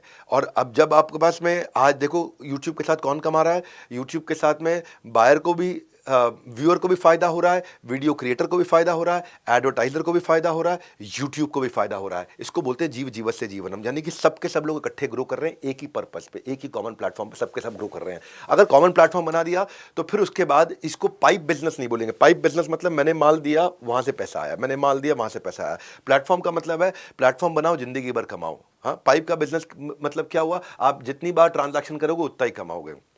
और यही चीज को सबसे पहले अमेरिकन ने समझा था और ब्लॉकबस्टर को नेटफ्लिक्स ने खत्म किया। ब्लॉकबस्टर बहुत बड़ी कंपनी थी जो डीवीडी सीडी रेंटल कंपनी हुआ करती थी, लेकिन वो प्रॉफिट कैसे कमाती थी, किसी ने सीडी देर से वापस किया तो प्रॉफिट कमा लिया। नेटफ्लिक्स प्रॉफिट कैसे कमाता है, एक्स्ट्रा सर्विस देके कमाता है। नेटफ्लिक्स एक प्लेटफॉर्म बन गया। हाँ, तो इसलिए क्या हुआ, ब्लॉकबस्टर एक स्टोर में खुलता था, जितने ज्यादा स्टोर खोलोगे उतना चलेगा। लेकिन नेटफ्लिक्स क्या था, कन्वीनियंस ऑफ होम, आप घर से ही नेटफ्लिक्स से मूवी देख सकते हो। यही फर्क पड़ता था। तो ब्लॉकबस्टर में जाकर के आपको ढूंढनी पड़ती थी कौन सी सीडी लूं, कौन सी सीडी लूं। नेटफ्लिक्स में आपके इंटरेस्ट के हिसाब से नेटफ्लिक्स खुद ही दिखा देता है आपको। वो सीडी डीवीडी बेचते थे, ये इंटरनेट पे चलता था। वहां पे सीडी टूट सकती थी, यहां पे कोई ऐसा चक्कर नहीं है कि नेटफ्लिक्स के अंदर कोई मूवी टूट जाएगी आपके लिए। आज देखो ब्लॉकबस्टर जो है, ब्लॉकबस्टर का एक आखिरी स्टोर बचा है अमेरिका के अंदर, और नेटफ्लिक्स दुनिया की सबसे लार्जेस्ट स्ट्रीमिंग सर्विस बन चुकी है वर्ल्ड के अंदर। यही फर्क था। ब्लॉकबस्टर क्या करता था, सीडी देता था, पैसा लेता था, सीडी देता था, पैसा लेता था। नेटफ्लिक्स ने प्लेटफॉर्म बनाया, जिंदगी भर कमाया। ये फर्क है जो मैं आपको बता रहा हूं। प्रोडक्ट बनाते वक्त किन चीजों का ध्यान रखना चाहिए, ये है रियल MBA। हाँ, जब आप मैंने ओला उबर का एग्जांपल समझाया और टैक्सी का एग्जांपल समझाया। नॉर्मल जो टैक्सी स्टैंड पे होती थी उसमें लिमिटेड गाड़ियां अवेलेबल है, लेकिन ओला उबर में अनलिमिटेड है। टैक्सी में आप वही लेके जा सकते हो जो गाड़ी अभी है, लेकिन ओला उबर में आप क्या कर सकते हो, सेडान, XUV, लग्जरी कोई भी गाड़ी ले सकते हो। प्लेटफॉर्म बना दिया। तो नॉर्मल टैक्सी में क्या है, सेफ्टी इशू है, लोकल ड्राइवर है, पता नहीं क्या करेगा रास्ते के अंदर। लेकिन ओला उबर में क्या है, बैकग्राउंड चेक होता है, ड्राइवर के साथ में सारे बैकग्राउंड वेरिफिकेशन सब हो चुका होता है, सेफ्टी रहती है। बाकी ट्रेडिशनल टैक्सियों में क्या है, कोई फीडबैक तो दे नहीं सकते आप। फीडबैक दोगे तो भी क्या होगा, मालिक के पास जाएगा, मालिक क्या कर लेगा उसमें। लेकिन यहाँ पे जो है ओला उबर है, वहां फीडबैक न केवल हाथ के हाथ दिया जाता है, रेटिंग दी जाती है, उस पर एक्शन भी लिया जाता है। इसीलिए ये जो प्लेटफॉर्म से फर्क कितना है डिजिटलाइजेशन से, वहां पे आपको वेटिंग करनी पड़ती है, बुकिंग करनी पड़ती है, टैक्सी वाले के पास जाना पड़ता है। यहाँ कोई वेटिंग नहीं है, बटन दबाओ ओला आई, बटन दबाओ ओला आई। यहाँ पे आपको कैश तुरंत देना पड़ता है, वह कैशलेस है, डेबिट कार्ड अपने आप पैसे अपना निकल जाएगा। यहाँ पे आपको टैक्सी स्टैंड पर जाने की जरूरत नहीं है। सो आज 10 करोड़ ऊबर की गाड़ियां हैं 80 देशों के अंदर और $63 बिलियन का मार्केट कैप बन गया है। ये मैं फर्क बता रहा हूं, माल दो पैसा लो वर्सेस प्लेटफॉर्म बनाओ जिंदगी भर कमाओ। आपको कह रहा हूं कुछ बनने के लिए बने रहना पड़ता है। कंसिस्टेंसी हो तो पानी की जो धार है, पानी की धार भी पहाड़ को काट देती है। और ऐसे ही कंसिस्टेंसी 10 डे MBA प्रोग्राम में दिखाओ, बिजनेस की कोई भी परेशानी आपको कभी परेशान नहीं कर पाएगी। तो क्या सीख रहे हैं हम लोग, क्या टॉपिक चल रहा है हमारा, और आगे बढ़ाते हैं। माल दो पैसा लो वर्सेस प्लेटफॉर्म बनाओ जिंदगी भर कमाओ। बुक स्टोर और किंडल का एग्जांपल से लेते हैं, बार बार समझते हैं। देखो आज बुक स्टोर में लिमिटेड ही किताबें होंगी, पर किंडल में हजारों लाखों सारी दुनिया की किताबें हैं। बुक स्टोर आपकी जगह घेरेगा, किंडल जगह नहीं घेरता है। बुक स्टोर से किताब पढ़ोगे आंखों पे स्ट्रेन होगा, किंडल में फॉन्ट बड़ा कर सकते हो। बुक स्टोर का क्या चक्कर है, किताब को खरीदोगे फिजिकली बुक स्टोर में जाके फट सकती है, किंडल में कभी हमेशा स्टोर्ड रहेगी। बुक स्टोर में आपको डिक्शनरी अलग से लेके खोलनी पड़ती है, किंडल में इनबिल्ट डिक्शनरी है। बुक स्टोर आपको लोकल ऑडियंस को कैटर करेगी, ये ग्लोबल कैटर करेगी। बुक स्टोर में पढ़ना मैंडेटरी है, यहाँ पे आप ऑडियो भी सुन सकते हो, किताब को सुन भी सकते हो। बुक स्टोर से किताब लेकर के आए, लॉन्ग डिस्टेंस फ्रेंड को नहीं भेज सकते आप अमेरिका यूरोप, यहाँ पे तो यूजर आईडी पासवर्ड शेयर किया पहुंच गए। तो आज अमेजॉन के पास 50% से ज्यादा प्रिंट किताबों का मार्केट शेयर है, 70% से ज्यादा ई बुक्स का मार्केट शेयर है। मैं ये समझा रहा हूं कि प्लेटफॉर्म बनाओ जिंदगी भर कमाओ। आगे बढ़ने से पहले चेक कर रहा हूं कि मैनुअल आपने खोल रखा है कि नहीं। स्क्रीन पे साथ में पेज नंबर भी आ रहे हैं, पेज नंबर्स को फॉलो करते रहो और मैनुअल के साथ मैच करते रहो। आप देखोगे कि आजकल property dealers, real estate agent, उन सबके धंधे को भी खराब किया जा रहा है डिजिटल रियल एस्टेट से, क्योंकि वो बेचारे प्रॉपर्टी टू प्रॉपर्टी विजिट कराते हैं, यहाँ पे डिजिटल में 3D पिक्चर से सारा टाइम सेव हो जाता है। उस बेचारे को लिमिटेड नॉलेज होगी अपने इलाके की, Noida sector 135, Noida sector 91, Noida sector 37, लेकिन यहाँ डिजिटल रियल एस्टेट है, न केवल नोएडा बल्कि पूरे भारत के डायनामिक सर्च फिल्टर लगा दिए हैं, प्लेटफॉर्म बना दिया, प्रॉपर्टी चढ़ाने वाला भी आ रहा है, बेचने वाला भी आ रहा है, खरीदने वाला भी आ रहा है। आप ब्रोकर्स पे विश्वास कितना कर लोगे, स्कैम कर सकता है, फूल कर सकता है, ये लीगली प्रोटेक्टेड है। यहाँ पे तो कभी आप ब्रोकर पे ट्रस्ट कर नहीं पाओगे, ये ट्रस्ट वर्दी होता है। ब्रोकर के पास स्लो होगी, लिमिटेड नॉलेज होगी, कितनी इन्वेंट्री होगी, कितने मकान दिखा सकता है, ये फास्ट है, वाइडर है, सारी इन्वेंट्री पूरे इसके पास देश की अवेलेबल है। ब्रोकर बेचारा ज्यादातर सैटरडे संडे को काम करता है या इवनिंग में काम करेगा, ये 24 घंटे सातों दिन अवेलेबल रहता है। कितनी सारी रियल एस्टेट ऐप्स बन गई, हाउसिंग.com, 99acres.com, magicbrick.com, nestaway.com, ये आज डांस से लेके, ड्राइंग से लेके, म्यूजिक से लेके, गिटार से लेके, चेस से लेके, योगा, सब क्लासेस भी ऑनलाइन हो रही है, प्लेटफॉर्म्स बनते जा रहे हैं। वहाँ योगा का टीचर आ रहा है, सिखा रहा है, और योगा सीखने वाला भी सीख रहा है, प्लेटफॉर्म पैसा कमा रहा है। म्यूजिक सिखाने वाला आ रहा है, म्यूजिक सीखने वाला आ रहा है, प्लेटफॉर्म पैसा कमा रहा है। हाँ, इसी तरह आप ड्राइंग सिखाने वाला आ रहा है, सीखने वाला आ रहा है, गिटार सिखाने वाला आ रहा है, सीखने वाला आ रहा है, प्लेटफॉर्म पैसा कमा रहा है। यही फर्क है। रेस्टोरेंट के धंधे को आज ऑनलाइन फूड डिलीवरी खत्म कर रहा है प्लेटफॉर्म। ट्रैवल एजेंट्स को गो आई बीबो, ट्रेवागो, मेक माई ट्रिप खत्म कर रहा है प्लेटफॉर्म। आज ब्यूटी पार्लर्स को salon at home urban company खत्म करती है। सिंगल थिएटर बुक माई शो पे मूव कर चुके हैं या नेटफ्लिक्स पे मूव कर चुके हैं। फिजिकल डॉक्टर कंसल्टेशन आज ऑनलाइन कंसल्टेशन पे मूव कर रही है। मैच मेकिंग, पंडित जी जो पत्री मिलाते थे वो भी शादी.com पे आ गए हैं। एस्ट्रोलॉजर भी आज, पंडित जो पत्री आकर के एस्ट्रोलॉजी देखते थे वो भी एस्ट्रोटॉक पे आ गया है। तो ये प्लेटफॉर्म की ताकत है। आप सोचो कि आप क्या प्लेटफॉर्म बना सकते हो। और आज का मेरा 5वां अध्याय, आखिरी अध्याय, कि कस्टमर सर्विस भी अपने आप में प्रोडक्ट है। सर्विस भी एक प्रोडक्ट है। इसमें 4 चीजें होती हैं, समझना है आपको, मैं समझाता हूं। आजकल इतने इन्फ्लुएंसर्स हैं, इन्फ्लुएंसर्स जिनको उनका पड़ोसी भी नहीं जानता था पहले, आज सोशल मीडिया पे उनको लाखों लोग फॉलो करते हैं, क्योंकि उन्होंने लोगों से कनेक्ट किया। और कनेक्शन तभी होता है जब इमोशन होता है, और इमोशन से आता है डिवोशन, डिवोशन से होता है प्रमोशन। अगर प्रमोशन नहीं हुआ तो आपको लग जाएगा लूज मोशन, बाहर जाके करोगे कमोशन। इसीलिए कह रहा हूं, इमोशन से आएगा डिवोशन। और ये इमोशन का ही मेरा टॉपिक है। बिजनेस में रिलेशन का मतलब है रिटेंशन। सामने 10 प्रोडक्ट रख दो, लेकिन कस्टमर वही चुनेगा जिससे वो कनेक्ट करता हो। कनेक्ट कैसे करे, अब बताता हूं, बनता है कैसे कनेक्शन प्रोडक्ट के साथ में। प्रोडक्ट के अंदर कनेक्शन होना चाहिए। पहली चीज, प्रोडक्ट में 4 चीजें होती हैं। एक, प्रोडक्ट अपने आप में कैसा है। दूसरा, कस्टमर को प्रोडक्ट खरीदते वक्त कैसा एक्सपीरियंस हो रहा है। कस्टमर को प्रोडक्ट खरीदते वक्त सर्विस का कैसा अनुभव हो रहा है। प्रोडक्ट खरीदने के बाद सर्विस का कैसा अनुभव हो रहा है। और प्रोडक्ट का अपना ब्रांड कैसा है, कम्युनिकेशन कैसा है, ब्रांड का एक्सपीरियंस कैसा है। 4 चीजें एक प्रोडक्ट में, एक प्रोडक्ट को दमदार बनाती है। तो इन 4 में से आज हम तीसरी वाली डिस्कस कर रहे हैं। इस वाले में प्रोडक्ट में हमने प्रोडक्ट बता दिया, सेल रिटेल एक्सपीरियंस आपको सेल्स वाले दिन बताएंगे, कम्युनिकेशन ब्रांडिंग आपको मार्केटिंग के दिन बताएंगे। आज बता रहे हैं इसके अंदर हम सर्विस का एक्सपीरियंस, कि सर्विस क्या होता है। सर्विस का मतलब होता है कस्टमर को खरीदते वक्त टच पॉइंट, खरीदने के बाद के टच पॉइंट को ढंग से ध्यान रखें। जैसे आइकिया फर्नीचर बेचता है, तो आइकिया ने क्या किया, आइकिया ने कहा कि कस्टमर के बुकिंग के एक्सपीरियंस को अच्छा करूं। कस्टमर अंदर आए तो वहाँ पे फर्नीचर देख रहा हो, लाइट्स अच्छे हो, उस एक्सपीरियंस को, वो टच पॉइंट है। फर्नीचर जिससे मैं चेक कर रहा हूँ, लड़का बेच रहा हो, वो एक्सपीरियंस अच्छा होना चाहिए। जब फर्नीचर खरीद रहा हो तो बच्चों के लिए वहाँ पे किड्स प्ले एरिया बना दो, तो ताकि वो हैसल फ्री तरीके से खरीद सके, वो एक टच पॉइंट है। जब बच्चे वहाँ पे खेल रहे हो तो उनको हॉट डॉग खाने को मिल जाए, बर्गर खाने को मिल जाए, वो अच्छा एक्सपीरियंस है। बिलिंग उनको आसान हो जाए, घर पे डिलीवरी आसान हो जाए, वो एक्सपीरियंस है। डिलीवरी होने के बाद घर में फर्नीचर को असेंबल करना हो, वो अच्छा हो जाए। असेंबल करने के बाद जो गंदगी फैल जाती है उसको साफ करके जाए बंदा, बाद में पड़ोसी आके देखे, बोले फर्नीचर बहुत अच्छा है आपका, कमाल का फर्नीचर। तो 10 टच पॉइंट हो गए खरीदते वक्त। आप मारुति की सर्विस कराने जाते हो, मारुति की सर्विस के लिए बुकिंग लेना एक टच पॉइंट है। अंदर गाड़ी एंट्री करना, गार्ड वहाँ पे एंट्री करता है, टच पॉइंट है। आपकी सर्विस के लिए गाड़ी का वो जॉब कार्ड बनाता है, खोलता है, वो एक टच पॉइंट है। वहाँ पे जब आप वेट कर रहे होते हो, वेटिंग एरिया का लाउंज है, वहाँ पे एक्सपीरियंस कैसा है, मोबाइल की चार्जिंग का अरेंजमेंट है, मैगजीन्स पड़ी हैं, टीवी लगा है, केबल चल रहा है, वहाँ पे मूवीज चल रही हैं, वो टच पॉइंट है। चाय कॉफ़ी फ्री में मिल रही है, टच पॉइंट है। जो जितना उसने एस्टिमेट बताया था उतना ही बिल आया, उससे ज़्यादा आया, उससे कम आया, वो एक एक्सपीरियंस का टच पॉइंट है। जब आप पेमेंट करने जाते हो वो एक टच पॉइंट है। गाड़ी की टेस्ट ड्राइव वो बाद में कराता है, वो एक टच पॉइंट है। बाद में गाड़ी ठीक चलती है, फोन करके आपसे वो लड़की वहां पे जो कस्टमर सर्विस की पूछती है, सर कोई चैलेंज तो नहीं आ रहा, वो भी एक तो एक्सपीरियंस खरीदते वक्त, सर्विस लेते वक्त कैसे है, इसको बोलते हैं कस्टमर सर्विस। जितने अच्छे एक्सपीरियंस है, इससे पहले कि कस्टमर आपको शिकायत करे आप पहचान जाओ उसको। अमेरिकन एक्सप्रेस कहता है कि 17% कस्टमर आपके साथ में इमीडिएटली दोबारा बिजनेस करना चाहते हैं जब उनको एक्सपीरियंस अच्छा होता है। कस्टमर के देखो, कस्टमर जो है ना, घर के उस जमाई की तरह है जो कब किस बात पे रूठ जाए, उस फूफे की तरह है जब कब किस बात पे रूठ जाए इसका अंदाजा लगाना मुश्किल है। वो कब क्या डिमांड कर दे, उसे कब किस चीज़ की जरूरत पड़ जाए, कहना मुश्किल होता है। तो ऐसे ही बिजनेस में ये नहीं है कि कुछ प्रोडक्ट बेच दिया और किस्सा खत्म। कस्टमर को इमोशनल एक्सपीरियंस दो, जितना अच्छा सर्व करोगे कस्टमर कस्टमर की दिल में उतनी जगह रिजर्व करोगे, सर्व करोगे तभी जगह रिजर्व करोगे। तो मैं आज इसमें कुछ कहानियां सुनाता हूं आपको। पहली कहानी दे रहा हूं जेट ब्लू एयरलाइंस की। जेट ब्लू एयरलाइंस जो है, इसमें यहाँ पे एक पैसेंजर आकर के एयरपोर्ट पर खड़ा हुआ और जैसे ही बोर्डिंग पास दिखाने के लिए खड़ा हुआ तो अनाउंसमेंट हो गई कि आपका बोर्डिंग गेट चेंज हो गया है। अब बोर्डिंग गेट चेंज हो गया जेट ब्लू का, उसको अपने लिए स्टारबक्स की कॉफ़ी लेनी थी और वो बेचारा गेट का 3 फ्लोर चेंज हो गया। अब वो बेचारा ग्राउंड फ्लोर पे था और 3rd फ्लोर से फ्लाइट उड़नी थी, तो भागा, जगह चेंज किया। बेचारे को जो कॉफ़ी लेनी थी ले नहीं पाया। उसने ट्वीट कर दिया कि मैं अपनी favourite I could not grab my Starbucks की फेवरेट कॉफ़ी, ब्रेकफास्ट नहीं ले पाया, अब आकर के आप लोग के साथ लूँगा। उसने ट्वीट किया और ट्वीट में लिखा मैं जेट ब्लू से आ रहा हूँ, आपको मिलता हूँ। अब उसने जेट ब्लू की शिकायत नहीं करी, उसने कहा मैं कॉफ़ी नहीं पी पाया। पर जेट ब्लू की डिजिटल मार्केटिंग टीम ने वो ट्वीट को पढ़ लिया, क्योंकि उसमें जेट ब्लू लिखा हुआ था, तो उनके ऑनलाइन टीम ने पढ़ लिया कि भाई जेट ब्लू से जा रहा था और ये कॉफ़ी नहीं ले पाया। बहरहाल नहीं ले पाया। वो जा करके तीसरी मंजिल से अपनी फ्लाइट में जाके एयरक्राफ्ट में बैठ गया।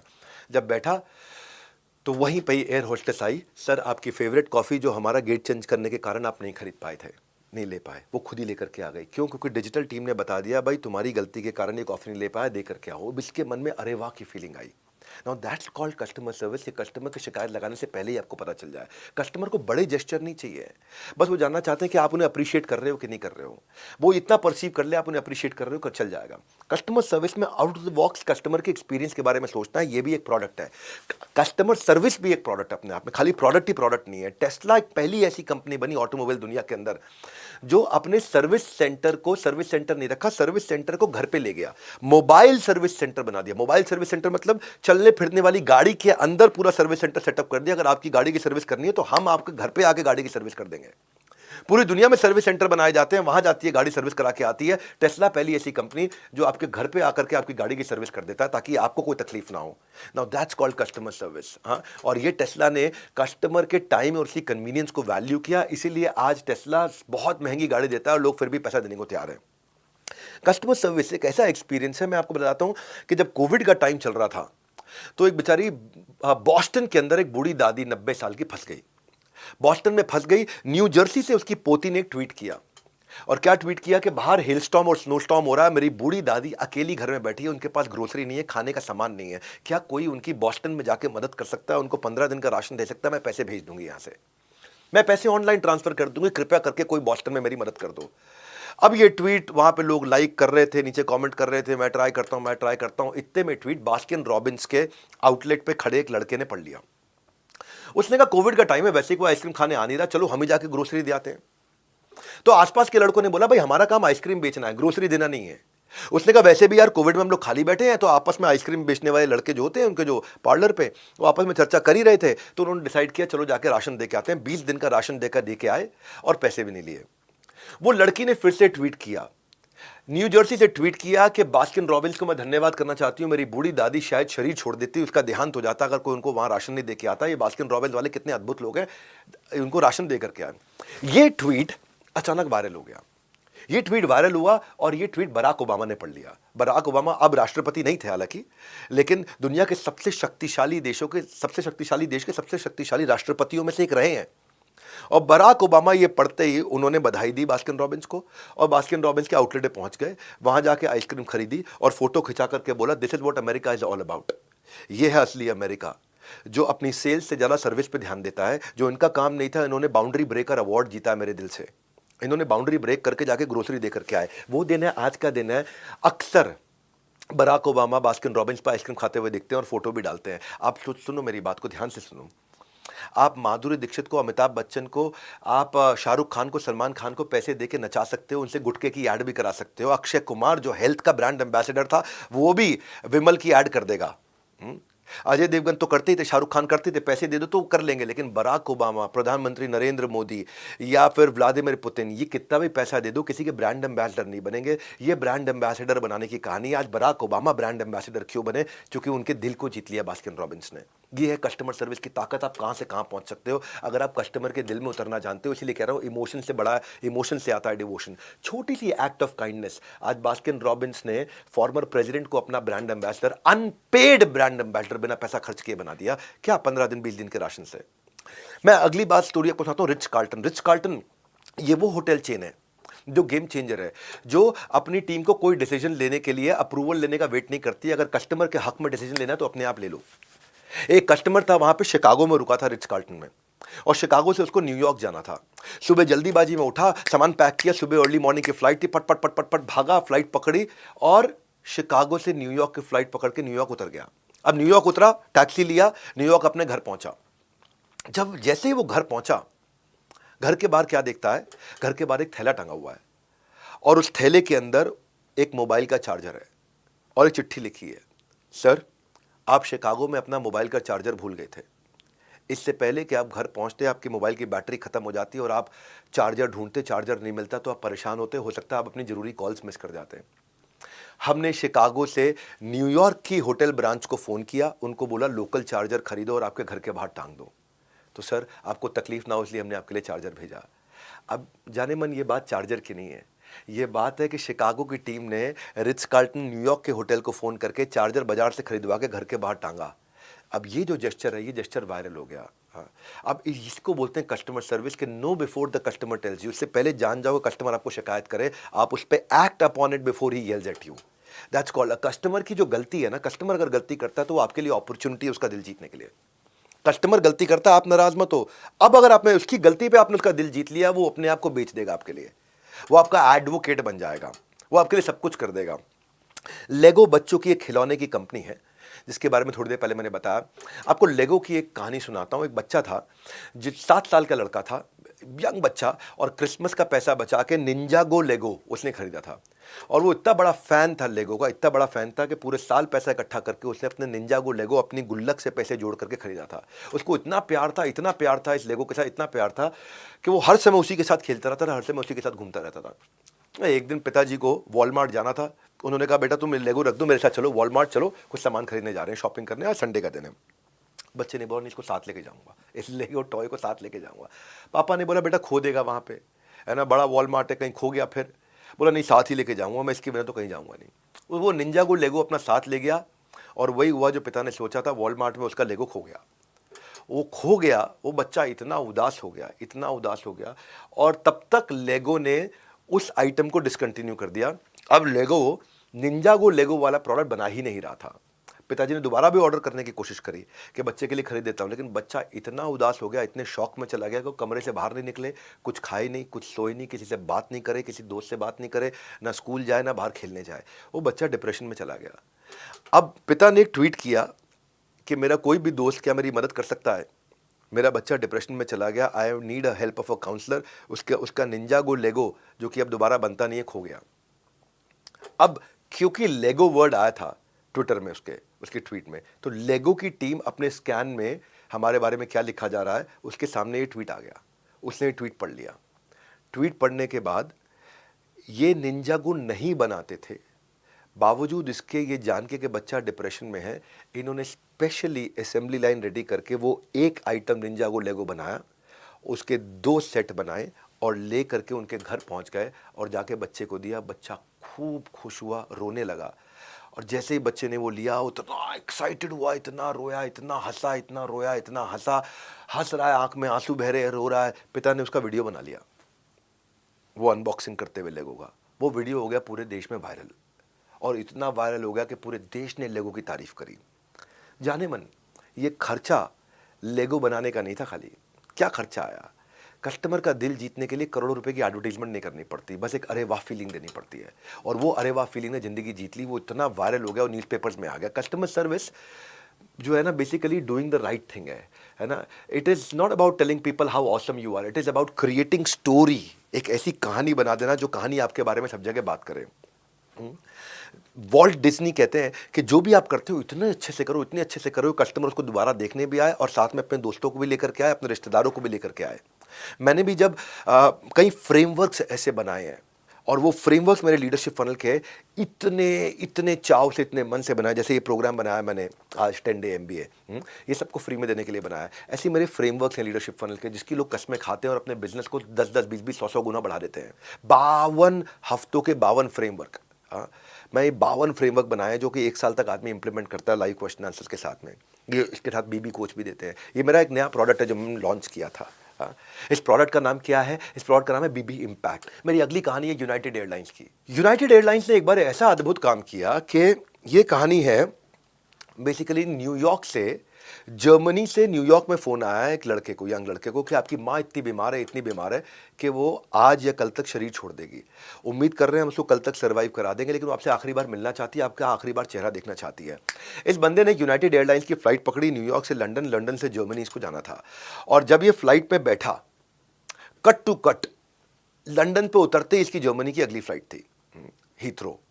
और ये जब फ्लाइट में बैठा एयरक्राफ्ट में, तो वहाँ पे एयर होस्टेस आई कि हमारा एयरक्राफ्ट 2 घंटा डिले चल रहा है, आगे कुछ ऐसा इशू आ गया जिसके कारण हम लोग 2 घंटा लेट जाएंगे। इसको जब पता चला तो इसको समझ में आया कि मैं लंदन से अगली फ्लाइट मिस कर दूंगा और माँ का आखिरी बार चेहरा नहीं देख पाऊंगा, जिंदा माँ से मिल नहीं पाऊंगा। इसको सोचते सोचते रोना आ गया और रोने लगा। ये रोते रोते रोते रोते आजू बाजू के पैसेंजर्स ने देखा तो एयर होस्टेस को बुलाया। एयर होस्टेस आई, पूछा क्या हुआ? तो बोला आपकी फ़्लाइट 2 घंटा लेट चल रही है, मेरी आगे लंदन की फ़्लाइट मिस हो जाएगी, माँ से आखिरी बार मिलना था, मिल नहीं पाऊंगा। बहुत उदास था। एयर होस्टेस बेचारी क्या करे, फ़्लाइट 2 घंटा लेट है तो लेट है, पर वो गई पायलट के पास में। पायलट को बोली ऐसे ऐसे एक बंदा रो रहा है, उसको माँ से आखिरी बार मिलना है, उसकी माँ मरने वाली है और उसको जर्मनी पहुँचना, लंदन से कनेक्टिंग फ़्लाइट है, क्या करे? पायलट में इतनी एम्पैथी थी, यूनाइटेड एयरलाइंस ने उनको सिखाया कि पायलट ने अपने सीईओ को फ़ोन किया, बोला लंदन से जो जर्मनी की फ़्लाइट है आप उनको बोलो कि वो आधे घंटा वेट कर ले लंदन में, मैं रास्ते में 1.5 घंटा कवर करा दूंगा और 2 घंटे का टाइम कवर करा के इसको फ्लाइट पकड़वा देंगे वहां से। अब सोचो कि यूनाइटेड एयरलाइंस के सीईओ ने जर्मन एयरलाइंस के सीईओ को फोन किया और उनको बताया, रिक्वेस्ट की, ऐसी ऐसी कहानी, आधा घंटा आप लेट करो। 1.5 घंटा इसने कवर किया। कवर करके इसने लंदन लैंड कराया। वहाँ उनका क्रू था जो हाई स्पीड पे इनको दूसरे बोर्डिंग गेट पे ले गया जहाँ से उनका बोर्डिंग पास रेडी था। उसने जाकर के वहाँ फ्लाइट पकड़ी जर्मनी के लिए। जर्मनी की फ्लाइट पकड़ के ये अपने घर की तरफ टैक्सी लेकर के भागा, पहुँचा और जैसे ही घर पे पहुँचा तो माँ को देखा और माँ के साथ इसने गले लग गया। माँ ने भी हाथ खोले, इसने भी हाथ खोले और एक दूसरे के गले लगे। माँ भी रोई, ये भी रोया और उसके 5 मिनट के बाद माँ ने दम तोड़ दिया। अब ये खबर पूरी दुनिया में फैल गई, ये ब्रेकिंग न्यूज़ बन गई कि यूनाइटेड एयरलाइंस की बदौलत आखिरी बार माँ अपने बेटे से मिल पाई, मरने से पहले मिल पाई। Son says final goodbye to mother, ये CNN पे, उसके बाद पूरी दुनिया में एक खबर फैल गई। अब यूनाइटेड एयरलाइंस के पायलट ने एक छोटा सा काम किया। एयरलाइंस जो इवैल्यूएट होती है कि अपना शेड्यूल मैनेज करे, एयरलाइंस इवैल्यूएट की जाती है कि on time departure, on time arrival पे। उन्होंने वहाँ पे लंदन में फ्लाइट लेट कराई, यहाँ से कवर अप किया, बहुत मेहनत करी। Now this is called, what is called customer service, कि आज हम उनकी कहानी सुन रहे हैं यहाँ पे। आज कस्टमर सर्विस का मतलब यही, ये एक नया बैटल ग्राउंड बन गया, युद्ध स्थली बदल गई। खाली प्रोडक्ट युद्ध नहीं है, अब सर्विस युद्ध बन चुका है कि सर्विस आप कितनी अच्छी दे पाते हो, कितनी एम्पैथी रख पाते हो। फेडेक्स का नाम सुना है आपने? फेडेक्स का एक ब्रांड प्रॉमिस है, एब्सोल्युटली पॉजिटिवली ओवरनाइट डिलीवरी, रातों रात डिलीवरी करके ही देंगे हम। आप आज कोई सामान भेजो न्यू दिल्ली से न्यूयॉर्क, 1 दिन में हम पहुंचा देंगे। आप मॉस्को से मैनहट्टन 1 दिन में पहुंचा देंगे। मुंबई से मॉस्को 1 दिन में पहुंचा देंगे। That is what FedEx is all about. Covid का टाइम था और देहरादून में एक मां ने बच्चे को जन्म दिया। अब वो बच्चे की जो दादी थी वो मुंबई में थी, वो आना चाहती थी देहरादून में अपनी बेटी से मिलने के लिए, अपने पोते से मिलने के लिए आना चाहती थी, लेकिन क्योंकि कोविड था निकल नहीं पाई, परेशान थी। उसने कहा कम से कम गोंद के लड्डू बना करके कोरियर कर देती हूँ, बेटी कम से कम लड्डू खा लेगी, जब लॉकडाउन खुलेगा तो चली जाऊंगी। लड्डू बनाए बड़े चाव से, बड़े प्यार से, वो लड्डू बनाने की बड़ी एक्सपर्ट थी। लड्डू बना के पैक किया, फेडेक्स वालों को बुलाया, बोला देहरादून में ये मेरी बेटी के घर पे छोड़ दो। फेडेक्स वाला ऑफ कोर्स डब्बा लेकर के अपनी स्कूटी में डाल करके मुंबई एयरपोर्ट से दिल्ली एयरपोर्ट, दिल्ली एयरपोर्ट से देहरादून एयरपोर्ट, देहरादून एयरपोर्ट से फेडेक्स के ऑफिस से स्कूटी में बैठ के पहाड़ों से घूमता घूमता वो देहरादून घर पे डिलीवरी करने जा रहा था। पहाड़ों पे जब चल रहा था तो आगे आगे स्कूटर, उसके आगे ट्रक, और ट्रक का पिछला पहिया स्कूटी के अगले पहिए को टच कर गया। टच करने पे वो लड़खड़ाया, उसका एक्सीडेंट हो गया। एक्सीडेंट हुआ, वो गिरा, उसको चोटें भी आई और लड्डू का पार्सल गिर के टूट के बिखर गया और लड्डू सारे सड़क पे फैल गए। अब ये खड़ा हुआ, अपने बॉस को फ़ोन किया, ब्रांच मैनेजर को, सर ऐसे ऐसे एक्सीडेंट हो गया। उन्होंने कहा ठीक हो आप? बोले सर मैं ठीक हूँ, लेकिन जो मैं कोरियर लड्डू के लेके जा रहा था वो टूट के गिर गए, गिर के टूट गए, लड्डू फैल गए नीचे। अभी सोचने लगा क्या करें। बोला आप अपना ध्यान रखो और एक काम और करो। बोले क्या सर? देखो जरा डब्बे में 2-3 लड्डू, 4 लड्डू कुछ बचे हुए ठीक ठाक साफ सुथरे, जो सड़क पे गिर गए उनको छोड़ दो। बोले हाँ सर अभी तो है लड्डू, 8-10 लड्डू दिखाई पड़ रहे हैं मुझे। बोले ये ले आओ तुम ब्रांच में।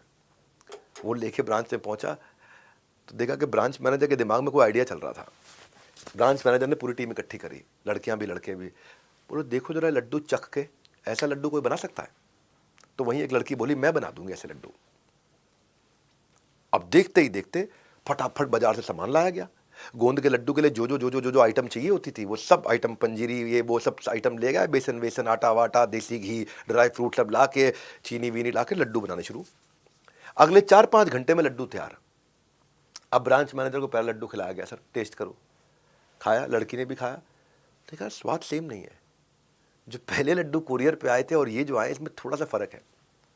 नहीं परेशान, अब क्या करें? ब्रांच मैनेजर की एम्पैथी इतनी ज्यादा थी दिल में, तो उसको नेक्स्ट आइडिया आया। उसने दादी को फोन लगा दिया मुंबई में। नमस्कार जी। बोले हाँ नमस्कार। और जी हम ना गोंद के लड्डू का कॉन्टेस्ट रन कर रहे हैं, अगर आपकी रेसिपी सिलेक्ट हो गई तो आपको अवार्ड दिया जाएगा। और दादी बोले मेरी क्यों नहीं करोगे रेसिपी सिलेक्ट, हो मैं तो लड्डू की एक्सपर्ट हूं। दादी ने फट फट फट फट फट सब बता दिया कि लड्डू में ये सब सामान डलता है। उनको समझ आया भाई एक चीज़ ये मिस कर गए थे। बाजार गए फट से, वो चीज़ लेकर के आए, दोबारा लड्डू बनाना शुरू किया। 3-4 घंटे 5 घंटे फिर लगे, फिर नए लड्डू रेडी हो गए और अब खा के देखा सेम स्वाद आया। फिर ये लड्डू जा करके दे करके आए वहाँ पे बेटी के घर पे देहरादून में, और बोला जी आपकी माँ ने लड्डू भेजे आपके लिए। बेटी ने लड्डू खाए, माँ को फ़ोन करके धन्यवाद बोला, माँ भी बड़ी खुश, चलो फेडेक्स ने मैं लड्डू पहुँचा दिए। बेचारा ब्रांच मैनेजर सोच रहा था हमने ना फिर भी चाहे कुछ होना हो हमने गलती कर दी, लड्डू माँ के हाथ के नहीं थे, लड्डू हमारे रिसेप्शनिस्ट के हाथ के थे। इन्होंने मुंबई में जाकर के माँ से माफ़ी मांगी, और जी हमसे गलती हो गई। पहले माँ थोड़ी नाराज़ हुई, लेकिन फिर बोली तुमने बहुत अच्छा किया यार, बहुत अच्छा किया। ये स्टोरी अमेजॉन प्राइम को पता चली। अमेजॉन प्राइम ने इसके ऊपर एक मूवी बना दी है, एक छोटी शॉर्ट फिल्म है, डॉक्यूमेंट्री। वो आप अमेजॉन प्राइम पे आप देख भी सकते हो। अगर आप अपॉर्चुनिटी ढूंढ लो ना क्रिएटिवली ऑल इन जाने के लिए, कस्टमर आपके लिए जान देने को तैयार हो जाएगा। बहुत सारी विदेशी कंपनियों के बारे में बता। आखिरी स्टोरी आपको, एक स्टोरी महिंद्रा हॉलिडेज के बारे में बताता हूँ। महिंद्रा हॉलिडेज साउथ के अंदर एक कस्टमर ने रिसेप्शन पे फ़ोन किया, मैडम हम लोग होटल आ रहे हैं क्लब महिंद्रा, हम लोग लेट हो गए हैं और ट्रैफिक में फंसे हुए हैं, क्या आप हमारे 2 बच्चों के लिए खाना रख सकते हो? 2 बच्चों के लिए खाना पैक करके रख देना, नहीं तो बच्चे बेचारे भूखे रह जाएंगे। रिसेप्शनिस्ट ने बोला ठीक है। अंदर गई, किचन में जाकर के बोला 2 बच्चों के लिए खाना रख लो। शेफ ने पूछा अभी कहाँ है वो? तो मैडम ने फ़ोन किया, पूछा अभी कहाँ पे हो? तो उन्होंने जो जगह बताई, शेफ ने बताया वहाँ से सीएम साहब जा रहे हैं, एक फ्लावर रैली है, और भी दोपहर का खाना मत रखो, शाम का रखना, वो शाम तक भी नहीं पहुँचेंगे, वो रास्ता बंद किया हुआ है। अब लड़की सोची मेरी शिफ्ट खत्म होने वाली है, कौन करेगा, कौन देखेगा पीछे से? तो लड़की ने बोला कोई बात नहीं, आप एक काम करो, खाना पैक कर दो। लड़की ने खाना पैक कराया बच्चों का, और उसी रास्ते पे चली गई उल्टी साइड से जहाँ जाम नहीं लगा हुआ था, और वहाँ से ड्राइव करते करते पहुँची और ढूंढ के अभी कहाँ हो, अभी कहाँ हो, अभी कहाँ हो, अभी कहाँ हो, फॉलो करके दूसरी साइड से आकर के स्कूटी दूसरी साइड पार्क करके जैम वाली साइड पे पैदल चल के आई। और उनको बोला कि जी अभी तो जैम लंबा लगना था, अगले 5-6 घंटे तक आप जैम में रहते और बच्चे भूखे रह जाते, जैम में तो कोई खाना मिलेगा नहीं ट्रैफिक जैम में, इसलिए मैं खुद ही खाना लेके आ गई। हैप्पी कस्टमर जो होता है ना जाने मन, वो आपका सबसे इफेक्टिव फॉर्म ऑफ एडवर्टीजमेंट होता है। उससे बड़ी एडवर्टीजमेंट आपकी दुनिया में कोई भी नहीं कर सकता है। Now this is what I am saying is customer service भी अपने आप में एक प्रोडक्ट है। जिस दिन ये समझ में आ गया गेम चेंज हो जाएगा। तो जो एक्सीलेंट कस्टमर सर्विस है, ये डिस्काउंट नहीं है, ये रिफंड नहीं है, ये बैड एक्सपीरियंस से आपको बचाता है। ट्रूली रिमार्केबल कस्टमर सर्विस है। ये बग फिक्स करना नहीं है, ये बेसिकली डिस्काउंट देना नहीं है, ये एक पॉजिटिव मेमोरी क्रिएट करना है कि आप उसकी रिकॉल वैल्यू में, उसकी मेमोरी में आ जाओ। छोटी छोटी चीजें आप कस्टमर सर्विस के लिए एक आदमी रख सकते हो अगर आपकी छोटी कंपनी है। पुराने कस्टमर्स को फोन करें, रिटेंशन के लिए फोन करें। पहली अगर आपको कस्टमर को फोन कर रहा है तो पहली कॉल पर रिजॉल्व करें। टर्न अराउंड टाइम ना रखें, कस्टमर सेटिस्फैक्शन स्कोर को मेजर करें, एवरेज हैंडलिंग टाइम को मेजर करें। रूल क्या है? आप act upon it before the customer येल्स eight you. ये है सबसे ऊंचा तरीका। भाई लोगों 1.5 घंटा हो गया है, कॉस्ट भले ही 0 है लेकिन नॉलेज की वैल्यू बहुत हाई है। बिना दाम दिए इतने काम का कोर्स सारी दुनिया में जब कोई बना ही नहीं सकता तो मिलेगा ही नहीं। फ्री ऑफ कॉस्ट इतना पावरफुल कोर्स, स्ट्रक्चर्ड कोर्स, एक के बाद एक 10 डे MBA। ध्यान से सुनते रहो, बताता हूं। अगली बार लूंगा क्रिटिकल सक्सेस फैक्टर से शुरू करूंगा जो कि कल के सेशन में होगा। स्ट्रैटेजी के ऊपर सेशन है। अब आपने प्रोडक्ट बना लिया, आपने सर्विस एटीट्यूड बिल्ड कर लिया, आपने स्टार्टअप को समझ लिया, अब किस स्ट्रैटेजी के साथ जाना है, क्या क्रिटिकल सक्सेस फैक्टर होंगे, लीडरशिप पाइपलाइन क्या होगी, ये सब कल बताऊंगा आपको। स्कोर बोर्ड स्ट्रैटेजी क्या होती है, इशू बेस्ड स्ट्रैटेजी क्या होती है, सिनेरियो एनालिसिस क्या होते हैं, फ्रेमवर्क्स कैसे बनाए जाते हैं, कॉम्पिटिटिव कोलैबोरेटिव स्ट्रैटेजी क्या होती है। सारा कल का सेशन 1.5 घंटा स्ट्रैटेजीज पे होने वाला है। और परसों मार्केटिंग के सारे आइडियाज दूंगा, चाहे वो गुरिल्ला मार्केटिंग हो, वैल्यू एज मार्केटिंग हो, एम्बुश मार्केटिंग हो, आप कैसे सोशल ट्रस्ट मार्केटिंग करोगे, एम्बिएंट एक्सपीरियंशियल रेसिप्रोकेशन मार्केटिंग करोगे। हर रोज बड़ा स्ट्रक्चर्ड लर्निंग होने वाली है। आज की क्लास पर यही फुल स्टॉप लगा रहा हूं, लेकिन नॉन स्टॉप लर्निंग आगे भी यूं चलती रहेगी। अब बस नहीं 10 करना है, 10 दिन में दे रहा हूं आपको सालों का क्रक्स। आज की क्लास कैसी लगी, अपना रिव्यू जरूर शेयर करें। इस 10 डे एमबीए को ज्वाइन करने के लिए, रीडिंग मटेरियल पढ़ने के लिए और अभी के अभी असेसमेंट को अपीयर करके 75% मार्क्स से ऊपर लेने के लिए आप सबका हृदय की गहराई से प्रेम पूर्वक बहुत बहुत धन्यवाद।